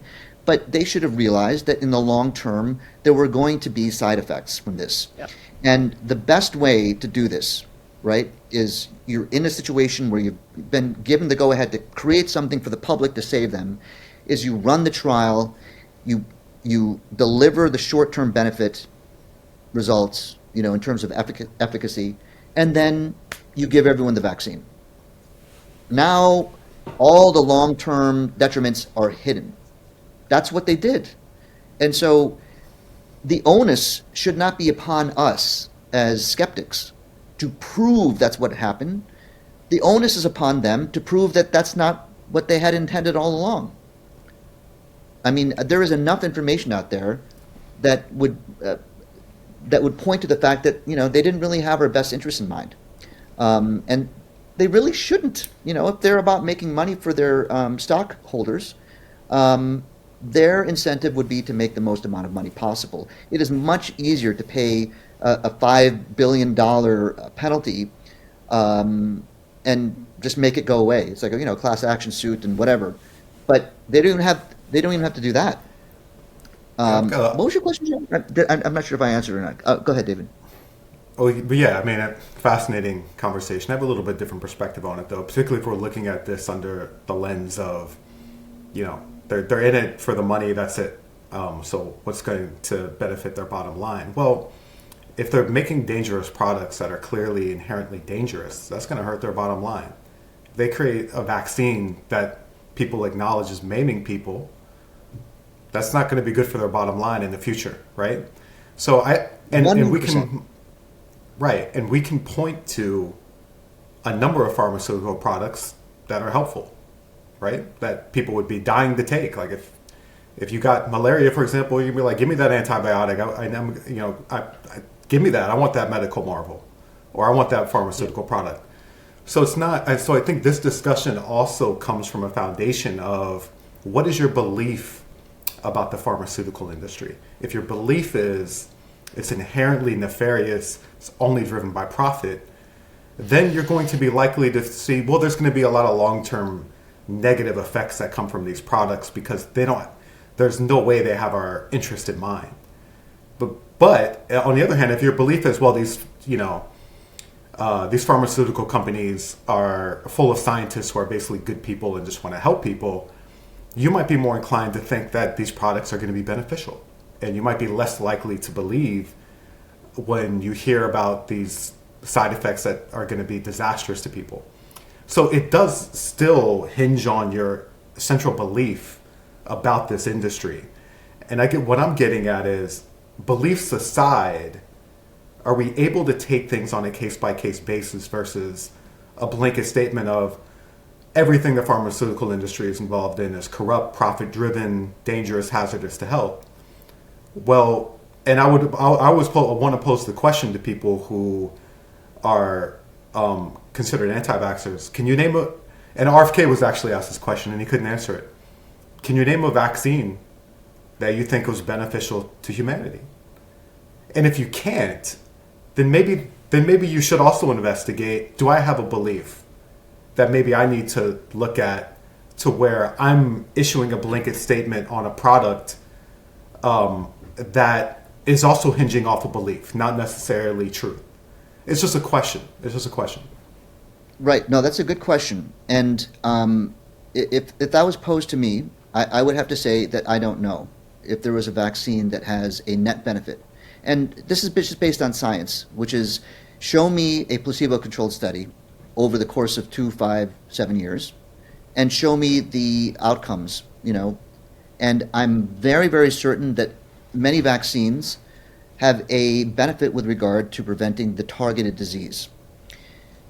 But when you look at longer term studies with regards to overall health, they're not being done. And none of them were tested against the placebo. And we know this, like some people say, oh, of course they were, and other people say, no, they weren't. How do we know that they weren't? Well, we have this direct letter from the Department of Health and Human Services saying that they could not come up with a study. They couldn't cite a single study. And then they said, you don't need to have a placebo control because, you don't have to do that to prove safety. And that is an inherently unscientific statement coming from the HHS. So I'm not saying that, there's no vaccines. I'm just saying we don't know. And that's the question we should be asking is how come they won't do the study? Now, David, to what you said before, which is, I agree with you. There's no reason for them to create a vaccine that kills people. That's one less person that's going to buy their product. They don't want to kill anybody. They want to. They would like to help some people, and if some people get chronically ill, that's their benefit. It's in their benefit. So you're developing, blood clots. Oh well, we have we've got all kinds of new anticoagulants that we can sell you. You have new onset diabetes because somehow your islets of Langerhans and your pancreas got wiped out for some weird reason. Oh well, we can sell you all kinds of diabetes drugs. We have this, you've got arrhythmias, tons of anti-arrhythmia drugs we can sell you, right? And if you can't make that link between the causality of the vaccine and the long-term detriment, then they can get away scot-free saying, it's just a rise in chronic diseases. We're all getting sicker. And thankfully, we're investigating new experimental medicines to help you. So I agree with you that there's no incentive for them to kill anybody. And there are pharmaceutical products that are helpful for certain diseases, and most of the greatest benefit in terms of the pharmaceutical industry has been around antibiotics. That's a clear proven benefit, and it's allowed us to do surgery, and it's allowed us to save countless amounts of lives from post-operative infections, from cesarean sections, and all of these things. Absolutely. And I am not for one saying that everything they make is bad. I'm just saying that there's no incentive for them to cure anybody, and there is an incentive for them, given the way it's set up legally, for them to not care about long-term detriments of vaccines because they cannot be held accountable. Yeah, and I think this goes back to the, sort of the question at the beginning of all this, which is, define conspiracy, right? And also look at this question of the critique from the mainstream is that, why would we think that the monolithic pharmaceutical industry is somehow just running on these nefarious, hey, we're actually creating products to kill people? That's what they're saying is that sounds like a conspiratorial idea. Whereas what I would think the Eisensteins, the Naomi Kleins, I know I stand in this position as well at the moment, is kind of more like, I think it's a mix of, there are elements of conspiratorial collusion to benefit their business, to make sure that they cover things up that they want to cover up, to avoid transparency. There's a dog trying to join the conversation, right? But I think there's elements of that, but also there's elements of the complexity of just, there's a lot of people there that do want to do something good, and they are trying to do something good, and these elements flesh out. So I think it's almost like a matter of it's hard to provide one explanation or another to something that's so large, and that it's probably a mixture of both things in different instances, in different situations. And I think the challenge is that everybody's trying to offer a theory of everything when it comes to the conspiratorial side. And I think that is the downfall of the current conspiratorial, is they're trying to give you, here are the principles that you should operate off of when you think about the world. And never, vary from these. These are them, right? And so the challenge becomes, you have these explanations for things that are happening in the world that are so easy to debunk, and so then it produces the reflex of going just to the opposite. That everybody is just trying their best, right? Meanwhile, the truth is literally somewhere in the middle. That there is conspiratorial stuff going on, but there's also good-intentioned, systematic stuff that is taking place. Well, 100%. oh, go ahead, Joe. I mean, go ahead, David. Sorry. No, I was just going to say, I think the challenge we're also in is taking things out of the abstract and putting it and almost personalizing and humanizing the situation. Meaning, if we were going to have a scientist from Moderna here joining our discussion to talk about maybe this guy was instrumental in developing one of these vaccines and to talk to us about it might be an interesting exercise because so many people have preconceived notions, I think, of what somebody who works for a pharmaceutical company is all about, or what somebody who is an independent thinker and independent media is all about. But if we could start from the premise that let's be biased towards basically valuing each other as human beings.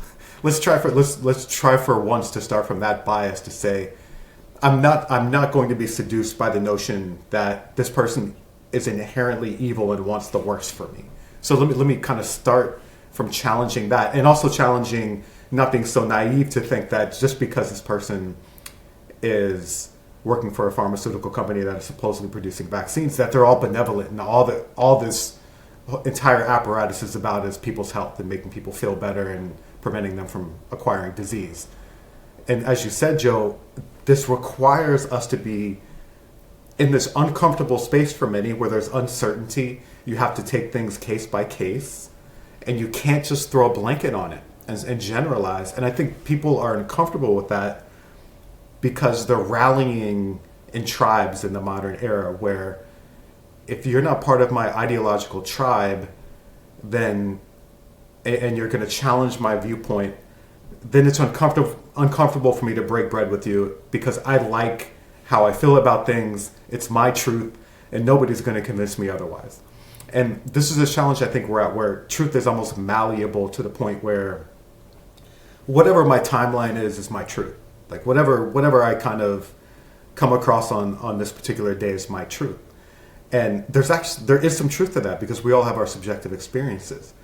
But I'm failing to see sort of a strong effort not to otherize everything and be like, well, it's us versus them. It's a situation of until we can kind of defeat them, which essentially is a reflection of us anyway, then humanity is just kind of like a dog trying to eat its tail. And I wonder when we get back to solutions, I don't think the solution is to start with a premise that all vaccines are detrimental. Because I personally disagree with that, as you guys know. Like, I think yellow fever, diphtheria, tetanus, I think these are vaccines. Some of them are sterilizing vaccines that are actually beneficial to human beings. And I would say that their benefits greatly outweigh their risks. And there are risks. I would say there are other vaccines where the risks outweigh the benefits. But I'm uncomfortable with people, even on a subject like vaccines, which I know we have some differences on, who are inflexible to kind of take things on a case-by-case basis. Which is why I think it would also be a good exercise to ask Peter Hotez or somebody who's from the mainstream, name a pharmaceutical product or a vaccine that was dangerous, and they'll name some that were taken off the market. There's been studies on these. But in general, can you name a product where the risks outweighed the benefits? And see people squirm to try to come up with, I just don't understand why it's so hard for people to individualize this discussion. Maybe you guys can enlighten me. So, well, the way those bad pharmaceutical products get taken off the market is people report a bad outcome, and it's taken seriously. That's where we have a problem right now, is that people are trying to report these things, and it's being dismissed as, well, you can't prove it. You don't have to have proof. The proof is we're noticing something, and why don't you check it out? That's your responsibility as regulatory agencies of public health. They're not doing that. And I, for one, think that, this is something new, but, there are other people that know more about it are saying that this has been going on for quite a while. Now, again, we come back to, what is missing here. Like, boy, it'd be really nice to have Moderna scientists on board. Or why don't we bring on Peter Hotez? They don't want to do that. And I'm not going to assume to know why they wouldn't want to do that. But I had the opportunity to speak to some of these people face to face back in April. And what I found was quite startling, which is just about every single person there was well-intending. They absolutely thought that they were part of an industry that was doing amazing things, and they were just flabbergasted why 100% of the people didn't see this. And and the point I'm trying to make here is that the vast majority of people, the scientists, whoever is building these industries, they want to do the right thing, and they like to make some money while they're at it, and they would like to get published or whatever is required, but they think they're doing the right thing. But when the spokespeople, the people who are sitting on the dioceses with the microphones, when I questioned them in front of everybody, the moderator would have to intervene when that person, when she or he saw that the line of questioning was leading to more and more questions that could not be answered. And so my point here is that there are a few people in the highest positions, generally the advisory committee for the FDA or on the ACIP for the CDC, the leaders of the United Kingdom Health Security Agency that put out the ONS data. Those are the ones that are trying to do damage control and not answer the questions. And this, again, is why I believe that there is some conspiracy. And it doesn't involve most people. It involves very, very few people. Okay. And the proof of that is that people would come up to me and say, wow, that was a really good question. Why didn't it get answered? And I would say, I don't know. You're right. You should ask them why they didn't answer the question. Or they would come up and say, can you tell me more about why you're hesitant about this? And I would say, well, look at this and look at this and look at this. And they would say, I didn't even know about that. Is that a new study? And I'm like, no, that's not a new study. It's been out for years. So the point here is that they're entrenched in this position out of ignorance. And, I would say, yes, it's their fault. They should know. Yeah. And I think this points to something that is really important. I feel like I've been trying to bring this forth to the alternative community for a very long time, to not a lot of success, I would say. But it's around this idea that there is a downside to not discussing these issues with nuance and pretending that there is a simple monotheistic explanation that the entirety of media or the entirety of the pharmaceutical industry, for example, is like evil and corrupt and trying to do bad things. Because when you can say, like you were just pointing out, that a lot of these people were they didn't know, they were just kind of ignorant, they didn't have the information, and you can start seeing that there's a culture within the lower levels where they're not questioning anything because they have no reason to, and they're not being exposed to the information. But then you can point very clearly, here are the reasons why I have skepticism. Oh, here's this, here's that. You notice that the conversation's more open, right? These people came to you and had respect for you and wanted to hear what you had to say, because you weren't coming across like the raving conspiracy theorist on YouTube or on Instagram or whatever that's saying, that jab's going to kill everybody and this, that, whatever. The point here is that there's a detriment to spending too much time in, David, as you pointed out, the fantastical land of, oh, this is how it is, this is that, this is that, because it dummies the entire conversation, and it gives no incentive for the people who are ignorant to say, well, hold on a second, what are these people actually talking about? Right? Whereas if all the arguments were significantly more grounded, I shouldn't say all of them, but if a larger amount of them were significantly more grounded, there would be more headway. And my case in point on that is, if you do look at COVID, it is the one controversial moment in history that I can recall right now at this moment in my mind, where I can easily point to the fact we have the most credentialed, grounded individuals pointing out the problems with the science, the policy, with whatever. No other major, conspiracy, if you will, or major controversial event has to this degree of people behind it. And it's because a lot of this conversation was taken up by reasonable voices, voices that were very clearly saying, here's what's going on, here's what's happening. And yes, some of the fanatical ones, are still off in their corners saying really fanatical things, but look at who showed up, and look at the academic world, look at the scientific world that showed up. And now the mainstream, to be fair, they look like idiots trying to shut these people down, because you're trying to shut down people who are coming across incredibly reasonable. And look at what then happens, where now everybody is starting to go, well, wait a minute, censorship is a real problem because these reasonable people are being shut down, right? But nobody freaked out when Alex Jones was shut down. Yeah, we had the classic, free speech discussion, should it be? But everybody kind of knew in the back of their mind, like, this dude, he's off the deep end, him being shut down, we half expected it. But when it's happening to the clearly reasonable voices, it's a much different scenario. Mm-hmm. Well, we had a very interesting article that was published a few months ago by Pierre Corey, who's the head of FLCCC, and is getting disposed of because of the support of ivermectin in the treatment of COVID. And he wrote this article that was pointing out the rise in mortality rates amongst young people. And he had a lot of citations, including from the CDC as well as actuarial data. And he's like, look, we're in a crisis. And why isn't anybody paying attention? He never once mentioned vaccines as being a potential reason. And it got published in USA Today. And that's what's really interesting, is that they are willing to acknowledge that this is a problem and there's no answer. But you cannot state that it was the vaccines. Yeah. And the point I'm trying to make is that, yes, we have very good voices that are saying things, and they know that what they can and cannot say. At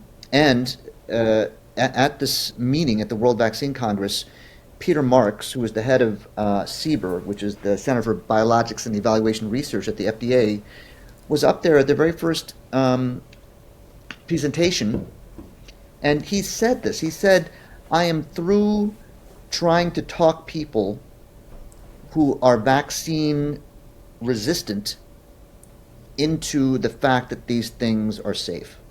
I mean, he's basically saying, look, enough with all of this anti-vax bullshit. I'm done trying to talk to you about it. This guy sits on the advisory board for the FDA. He's the one that's supposed to be like, give me the information. Why do you think it's unsafe? I'm trying to regulate this. And he's already saying, enough already, come on. That's a pretty big sign that nobody's driving the bus. Yeah. They're not regulating. They don't want to know any anti-vax information, anything that possibly challenges the narrative that has been going on. And the point of all this is that we need to have a conversation. That's what's missing, with reasonable voice. And this also gets to what we were talking about how we actually live in an oligarchy. I mean, there's industry capture everywhere. The FDA. People leave the FDA, they leave the NIH, they leave the CDC. What do? They make millions on the board of one of these pharmaceutical companies. And you can't convince me otherwise that there's not pay to play for these kind of situations. I mean, the conflict of interest couldn't be more apparent, but I think what's interesting is there's two different discussions. The profit motive, the collusion that takes place between government and these big companies. That's one discussion. Another one is, are they creating dangerous products purposely? Are these products inherently dangerous? That's a whole other discussion because, and that's where I think, Joe, your point is important because it does take people sort of en masse mobilizing to normalize a conversation that otherwise would be on the fringes of society. And I think even if you look at, there are a few exceptions to look at when we look at sort of conspiratorial thinking that's mainstream. One is JFK's assassination. I think like 79% of people think what they've been told is not what happened, right? And think it was a conspiracy. I think probably maybe a slight majority of Americans, I don't know about Canada, would say that the official narrative of the COVID-19 pandemic is not what is incorrect, that there's more than meets the eye there. So, and it's interesting to sort of analyze why that is. In the JFK situation, I think it's just that there was so much sloppiness in terms of the narrative they offered with Lee Harvey Oswald that it just seems improbable. With COVID, I think it's exactly what you said, that there are people who are not only credentialed, not only expert, but seem grounded in their perspective when they're talking about this, who are questioning the narrative. And all of a sudden people are mobilizing behind that, not necessarily to say these people are right, but that they have a right to be in this discussion with the so-called authoritarian experts on this subject.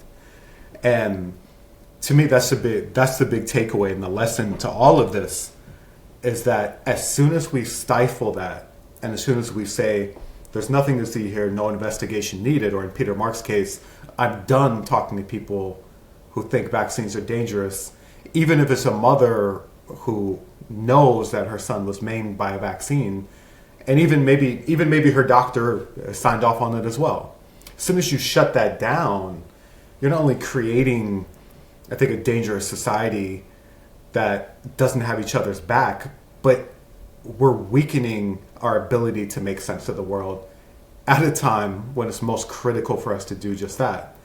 And again, as we kind of ponder solutions here, I don't know what the solution is to all of this, other than trying to put myself in somebody else's shoes, whether that's the person who has been harmed by a vaccine or the scientist at a pharmaceutical company who's working tirelessly to save people's lives, to try to come to some central principles that we can agree on. And I just don't know if we're at a point in society where people actually even want to do that, right?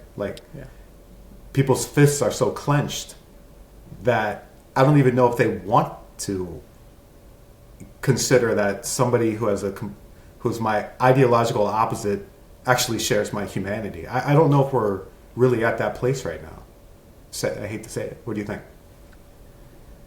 I would agree. I mean, I would love to take this clenched fist conversation and sort of spread it now into elections as well, and we can keep this idea going, because it definitely connects even with this, right? Because you have these clenched fists, right? Some people are like, I'm totally fed up with authority. Other people are like, well, I'm totally fed up with the dissenters. Other people are saying, I can't imagine America with Trump again. And other people are like, that we got to go Biden again, because even though we don't like Biden, we don't want Trump, right? So there's this big thing happening in America right now.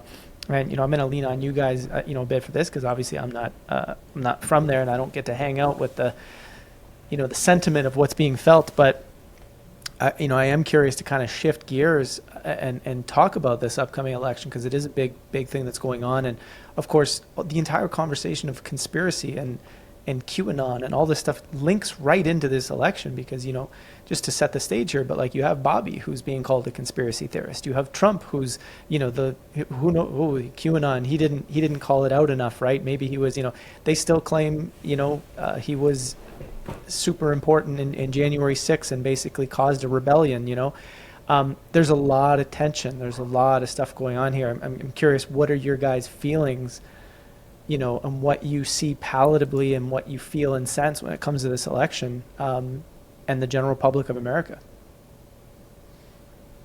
Well, my quick answer would be it's an indictment on our political system that we would come down to a Trump-Biden rematch.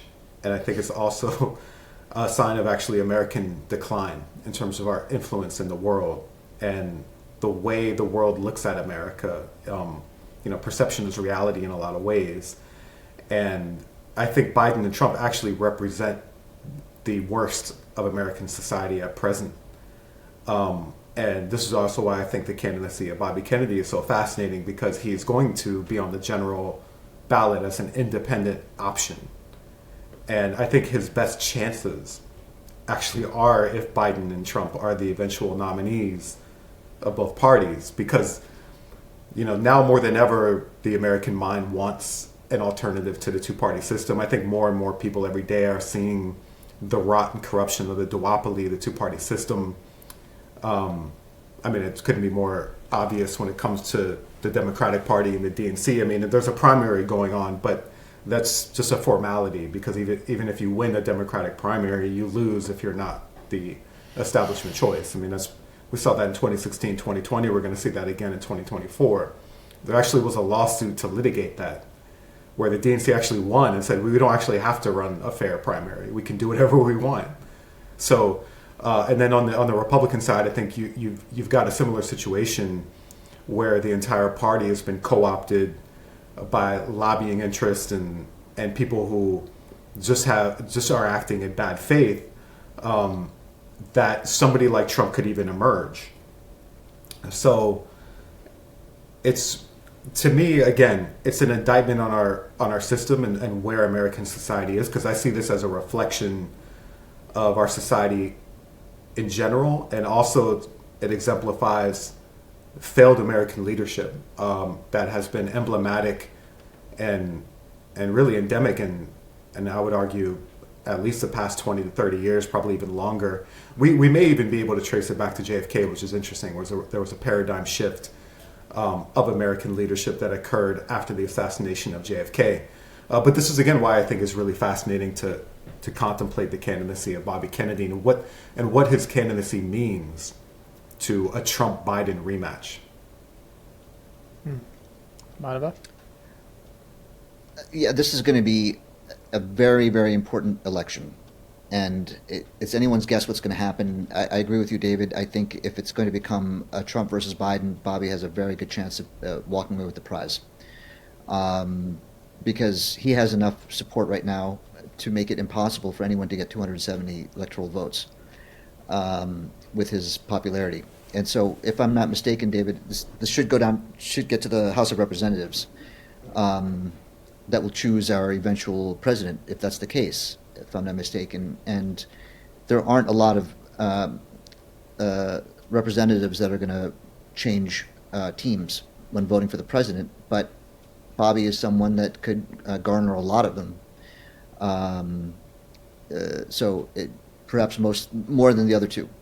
I also think that this is a big race in terms of disclosure, because this is something that I think would be very difficult for Donald Trump to defend. Operation Warp Speed was his project, and if disclosure around the potential harms that people were, or potential risk that people underwent, gets more into the mainstream, 45 is going to have a hard time defending what he did. He's the one that pushed it through really, really quickly. He's also the one that didn't stand up to the 5'5" tall doctor who was telling people that they had to stay in and wear masks. I mean, where were the big hands there, Mr. Trump? You let that guy walk all over you, and you could have stopped and said, no, we're going to look for more data and we're not going to shut down the country, but you caved. And the other big issue that has come up in recent months is around the First Amendment and censorship. Why didn't you pardon Julian Assange? Why didn't you pardon Edward Snowden? All you had to do is sign your name, and you didn't do that. You were part of the system. You're part of the rot, as far as I'm concerned. And I'm sorry if there are Trump supporters out there listening to this. It's like, look, he's not all bad, that's for sure. He's not as bad as some of the media has been portraying him out to be. But when it comes to the crucial matters, he totally failed the American people. And that's what's going to come out in this election. And I think it's going to be very hard for him to defend that if he ever has to debate someone like Bobby Kennedy. And I would suggest that the DNC can't run Joe Biden. I mean, it would be a joke. But on the other hand, I work with a lot of highly educated people, and in the doctor's lounge, there's a TV going. It's always on CNN, and whenever I go in there, I just change the channel and I put on something like Fox. Not because I think that Fox is any more or less accurate than CNN, but I just want to see what happens. When I walk back in there, it's back to CNN. My point here is that these educated people do not want to listen to another perspective. It's like, oh, why would you ever listen to Fox? I hate Fox News. And they may not be so willing to change their mind about the information they're getting, especially politically. I think there's a lot of people that will just vote for Biden because they feel like that's the only way to keep Trump out of office. Yeah. Yeah, it's Yeah, 100%. There's definitely a lot of never Trumpers, and the question is will the never Trumpers be open to RFK? And I haven't actually kept up with polls. I mean, I don't give a ton of credence to polls, but David, maybe because I know you were working, involved in Marianne Williamson's campaign for quite a while there. Like, what's your sense? Do you think Bobby has a legit shot? Yeah, I actually do. I think I don't think he has a legit shot if it comes down to the House of Representatives, as Madhava pointed out, just because those House of Representatives are going to go with their party if it comes down to that. But I actually think that would be such a glaring example of how undemocratic our electoral system has become that I wonder if people would actually demand some really fundamental structural change if it came down to that. But the reason I think Bobby has a chance is for a number of reasons. One, there's been really credible polling that comes out. This is the appetite for an independent candidate or a third party in general is higher than ever, and it's climbing by the day because I think now it's fair to say a consensus that both parties have failed the American people, and not just failed, but failed miserably in terms of securing rights, ensuring a quality of life, foreign policy, domestic policy, you name it. And also, I just think the candidacies of Joe Biden and Donald Trump are incredibly weak and just emblematic of the rot in both parties. I think, Biden is not at the wheel. Interestingly enough, there's been some legislative accomplishments in his administration. I mean, he got out of Afghanistan. I'm not trying to say nothing positive has been done during his administration, but he's clearly not at the wheel. He's clearly not the person who's making the decisions, which should make people uncomfortable because that begs the question, who is making the decisions then? And that's where strong leadership is paramount. And I think Kennedy does, at least for a certain demographic, represents the nostalgia of when American leadership actually meant something. There was a time, I think young people, and none of us were alive. We haven't been alive to remember, but there was a time, particularly in World War II and just throughout the annals of American history, where there actually was such a thing as integral leadership. And I don't think you can really say, certainly in this new century, that we've had leadership that most people would be proud of and say, yeah, the representation and reflection at the top represents the best of the American people. Now, some people may argue with that. I know there's some huge Trump supporters, some huge Obama supporters. I don't know if there are any Joe Biden supporters. I haven't met any yet, but it's a situation where I think there's just a hunger for somebody like Bobby Kennedy that he has a chance. But I'm not just saying that just off the cuff. I mean, if you look at the polls, he's winning with under 40 voters when it comes to a hypothetical matchup with Trump Biden. And in a lot of the polls, there's basically a 30% split. So what's interesting is that a lot of people are hypothesizing, well, is he going to take votes away from Trump or Biden? I think he's going to take away votes from both. And I don't think it's really clear cut as to who he's going to hurt more, which is interesting because there's always this talk, with Jill Stein, oh, she's going to ruin it for Hillary, or, the libertarian candidate's going to hurt it for Trump. But in this case, Kennedy is sort of an enigma in terms of where he is on the political spectrum. I mean, he's, for example, he's for bodily autonomy, which means he's going to piss off some people on the right because he's for a woman's right to choose when it comes to abortion, and he's going to piss off people on the left because he's for bodily autonomy when it comes to vaccine choice. But I think there's a large enough contingent of independent-minded voters who are saying, you know what, we need to try something different.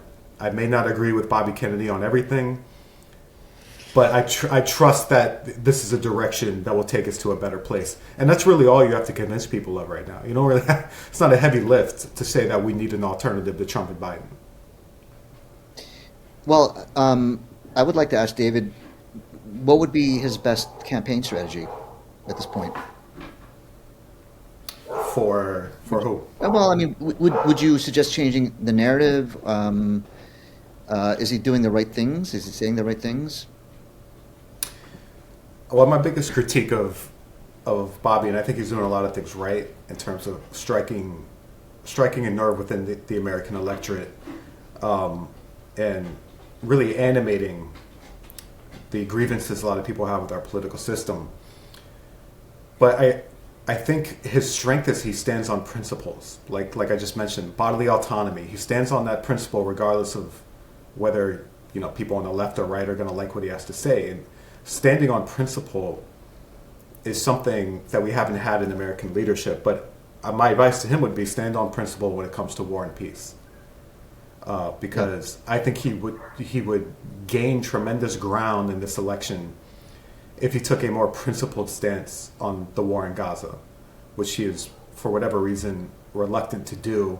Maybe those are just his legitimately held beliefs. Maybe he's compromised in some capacity. We can speculate as to that, but it's inconsistent with the principles that he espouses when it comes to war and peace and other issues of foreign policy. I mean, particularly you look at his view on the war in Ukraine. I think also what he said about American foreign policy and our influence in the American hemisphere, particularly Latin America, a very principled take on that. I don't know why he doesn't reflect and mirror that when it comes to this war in Gaza, but I actually think that could put him over the top, because that would also contrast him with where Donald Trump and Joe Biden are on that issue, which is essentially they have the same position.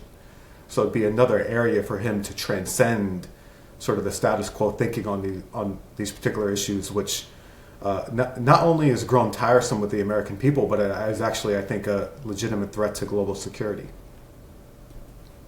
Yeah, it's a good point. I mean, I think he would garner a lot of interest from people who are fed up with the way that the war stance is being put out there right now in terms of support of Israel.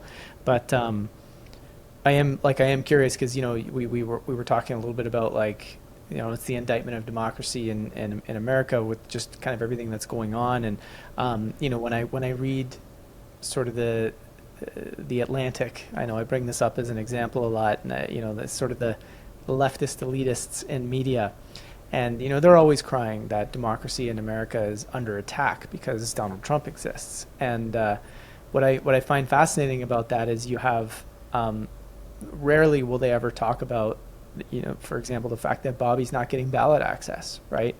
What is a democracy if powerful people or if interests can block people from even running? And I'm curious, David, I'm assuming you know a good chunk about that. What is going on with that ballot access piece, and what's your take on it? Yeah, it's another indictment of our system. It's a catastrophe. I think the only other thing I can point to which is as damaging to our political system is the Citizens United decision, which essentially allowed corporations to run elections and influence elections with dark money. I can tell you, on the Williamson campaign, getting ballot access was always a circus with every state. Almost every state takes marching orders from the DNC, and they'll make it almost impossible for you to meet their demands sometimes. Ballot access should be an afterthought. It shouldn't even be a question whether, if you're a candidate, you shouldn't only be able to have access to ballot access if you have an inordinate amount of money in a bank or influence within a political party. To state the obvious, it stifles the field of potential candidates that people can have, because if you can't get ballot access, you're not on the ballot and you have no chance to win. But it's something that has become so corrosive within our system to where a lot of people will argue, and there's merit to this argument, that candidates are selected, not elected, right? We've all heard that. There is a selection process, and I would argue a very narrow field of people who actually can become viable candidates with the architecture of our system. Citizens United needs to be overturned. Ballot access needs a complete overhaul. And I would argue we even need public funding of campaigns so that the playing field is equal. It's not now based on how much money you can raise, how much dark money you can attract, who you know at the state party or the national committee party. It should simply be, do your views resonate with the people? Do they want you there? Can you actually represent the connective tissue between the American consciousness and the leadership that they want? Because I actually believe, call me naive, but I think if you give the will of the people an opportunity to actually put people in place without the interference from dark money, the interference from the rot of these political parties, we'd have a much better outcome. So yeah, it's an absolute travesty that ballot access is constructed as it is, and it's a huge impediment to I think us actually having a candidate people could actually have some faith in at a time when, as we know, institutional trust is at its lowest. Yeah. You got something there, Madhava? No, I agree. This is a really good discussion, and I'm just going to revisit my strategy question about Bobby Kennedy, which is this. And I agree with you, David, about his position on Gaza. And my point here is, in terms of getting more votes, the Kennedy supporters who like him because of his stances on all the other things what are their other choices? Are they going to back away from Kennedy because he hasn't, because he's such an apologist for Israel? I mean, so are the other candidates. So, on the other hand,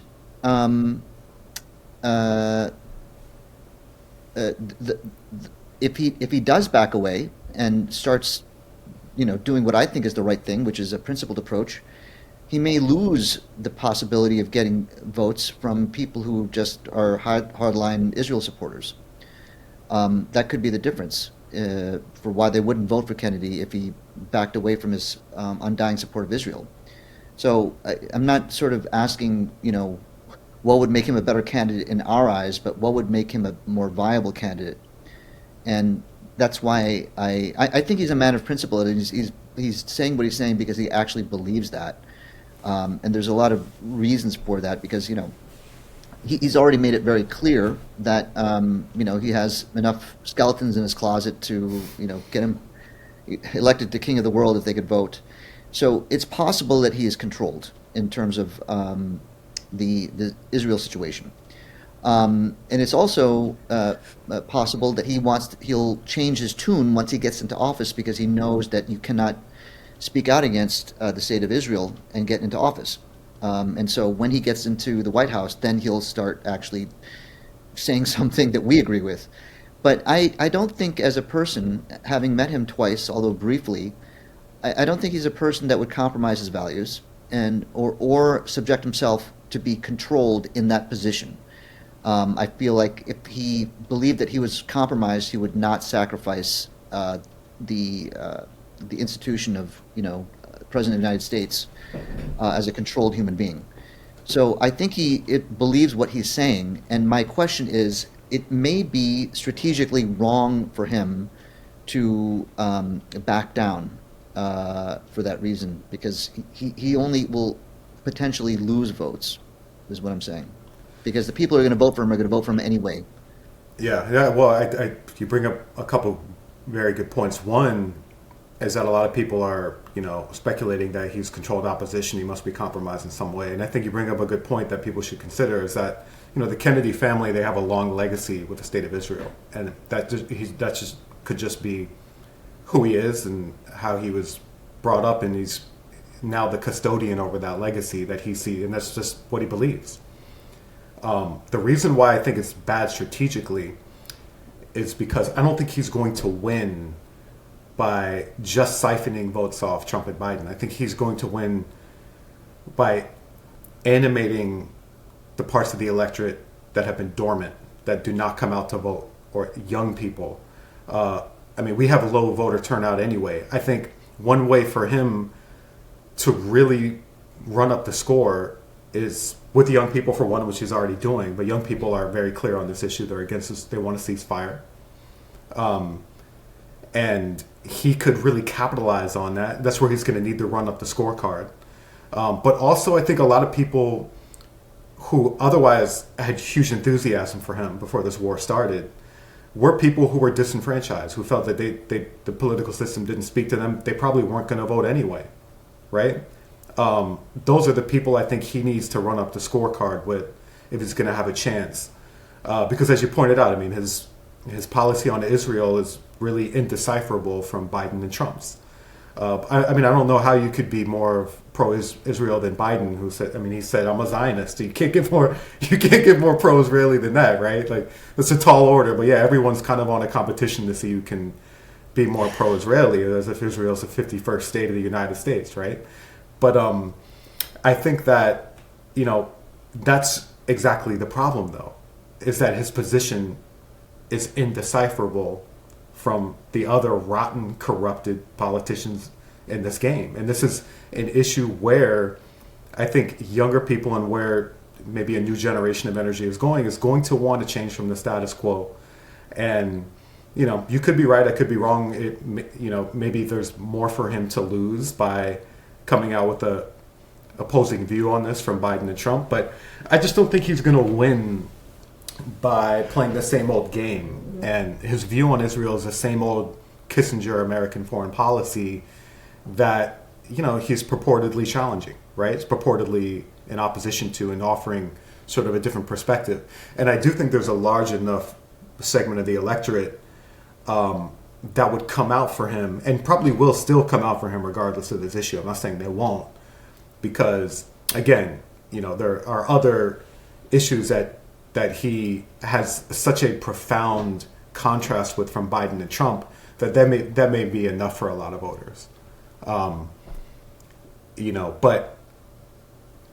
I do think he could run up the scorecard with young voters, disenfranchised voters who typically would sit out the election, which is roughly 30 to 40% of the electorate. Give them a reason to come out, as opposed to just trying to outdo Trump and Biden on Israel, which I just think is a losing strategy. And I think it's also just the wrong thing to do. But you asked about strategy. And strategy is often different from what's the right thing to do, particularly in the political world. Yeah. Yeah.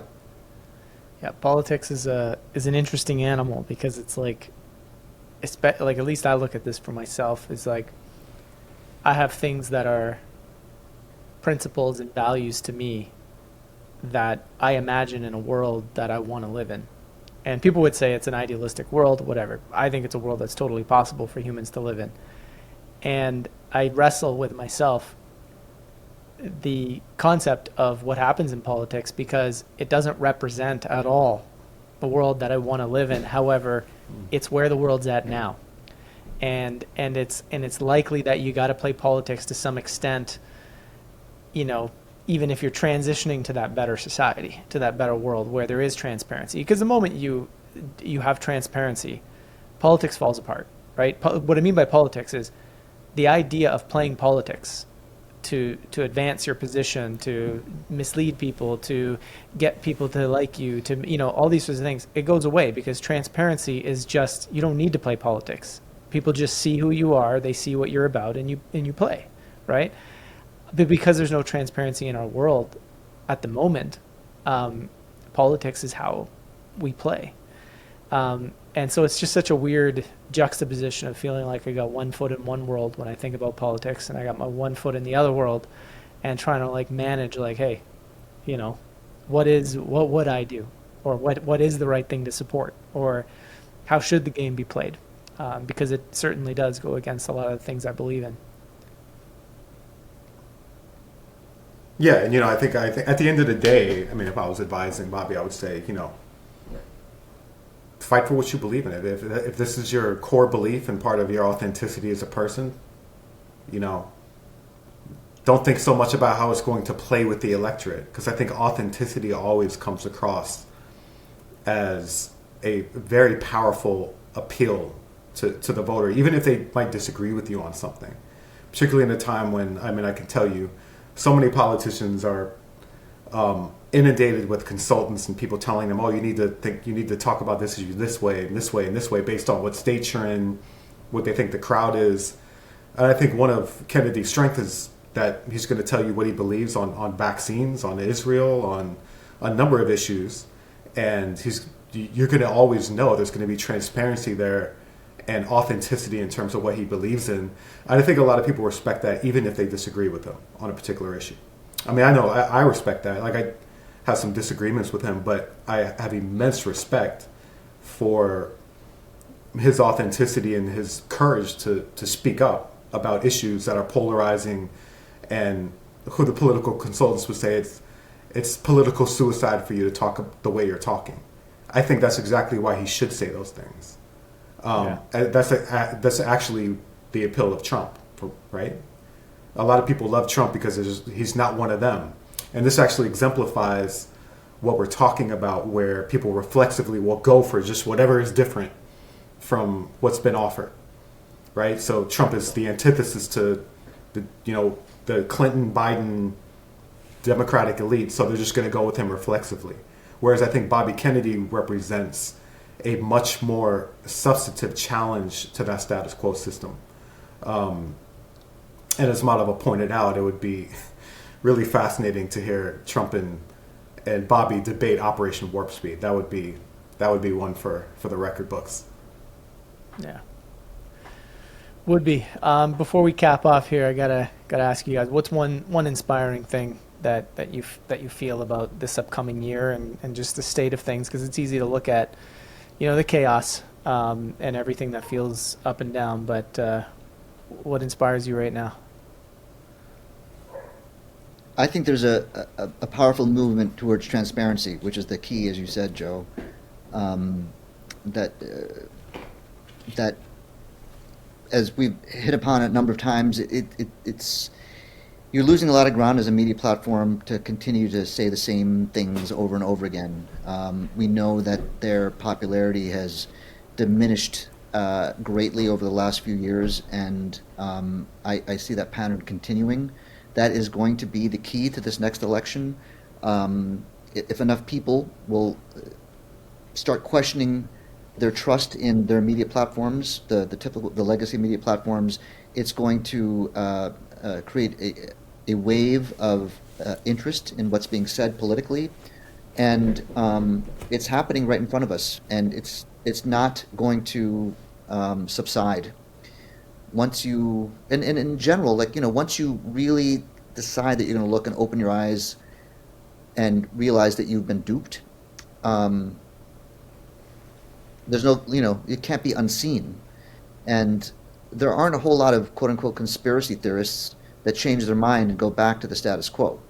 It's kind of a one-way valve. It all goes towards we need transparency, we've been duped, this is bullshit. So it's a matter of, will enough people move across in time?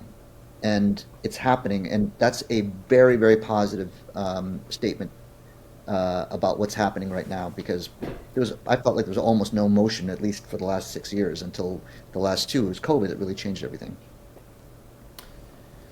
Yeah, I suppose my response to that for 2024 would be looking at almost like a year of vocation, where I just hope more and more people, and I'm challenging myself to do this, to try to get into more of a state of joy about just your everyday life and what you find joy in that resonates with you. Because I think, there's sort of a crisis of happiness even going on. And I believe that a more joyful society is always going to be a society that's elevated from a consciousness perspective and also a sense of goodwill towards each other.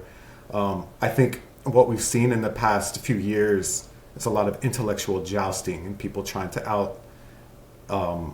outwar each other with evidence here, and I'm going to try to intellectually debate you. But I think getting more in the heart space and getting more in a space of, let me kind of see what animates me authentically, what brings joy and happiness to me, so I can come to these discussions, come to these challenges with maybe a smile on my face, as opposed to just feeling so beaten down. Because I can relate. A lot of people, rightfully so, feel beaten down by the system, beaten down by the rigors of just daily life, particularly in this country. And, I've been fortunate enough to travel the world a lot in the past few years to see sort of other cultures and other realities where, people may not have as much per se as what people think we need in terms of all this abundance, but bring more of a state of joy to their everyday life.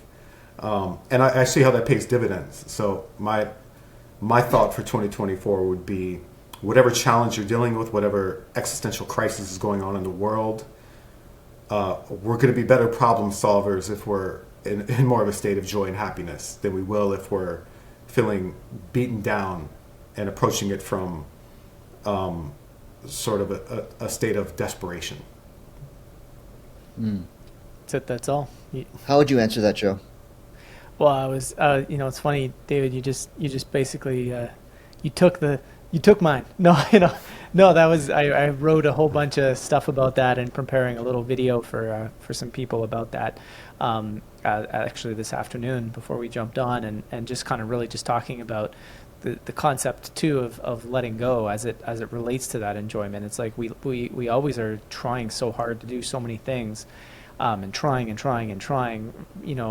whether it's even a meditation practice. So, okay, I got to try to do this meditation. I got to try, as opposed to, why not just go meditate and see how you can make it an enjoyable experience? Like, worry less about doing every aspect of it right and see, like, what would it take for this practice I want to try, that I want to explore, to be enjoyable, right? Like, why is it that we're always like grueling? Like, instead of finding the things that are enjoyable, that are healthy and enjoyable, we're like trying so hard to figure out and fix. And it's like, I think if we can find what is enjoyable within a lot of the stuff where we find that joy, and we even if we're discomfortable in our body, where in our body do we feel comfort? Like, can we pendulate between the thing that always hurts and the thing that actually feels good? Like, why do we never bring our awareness there?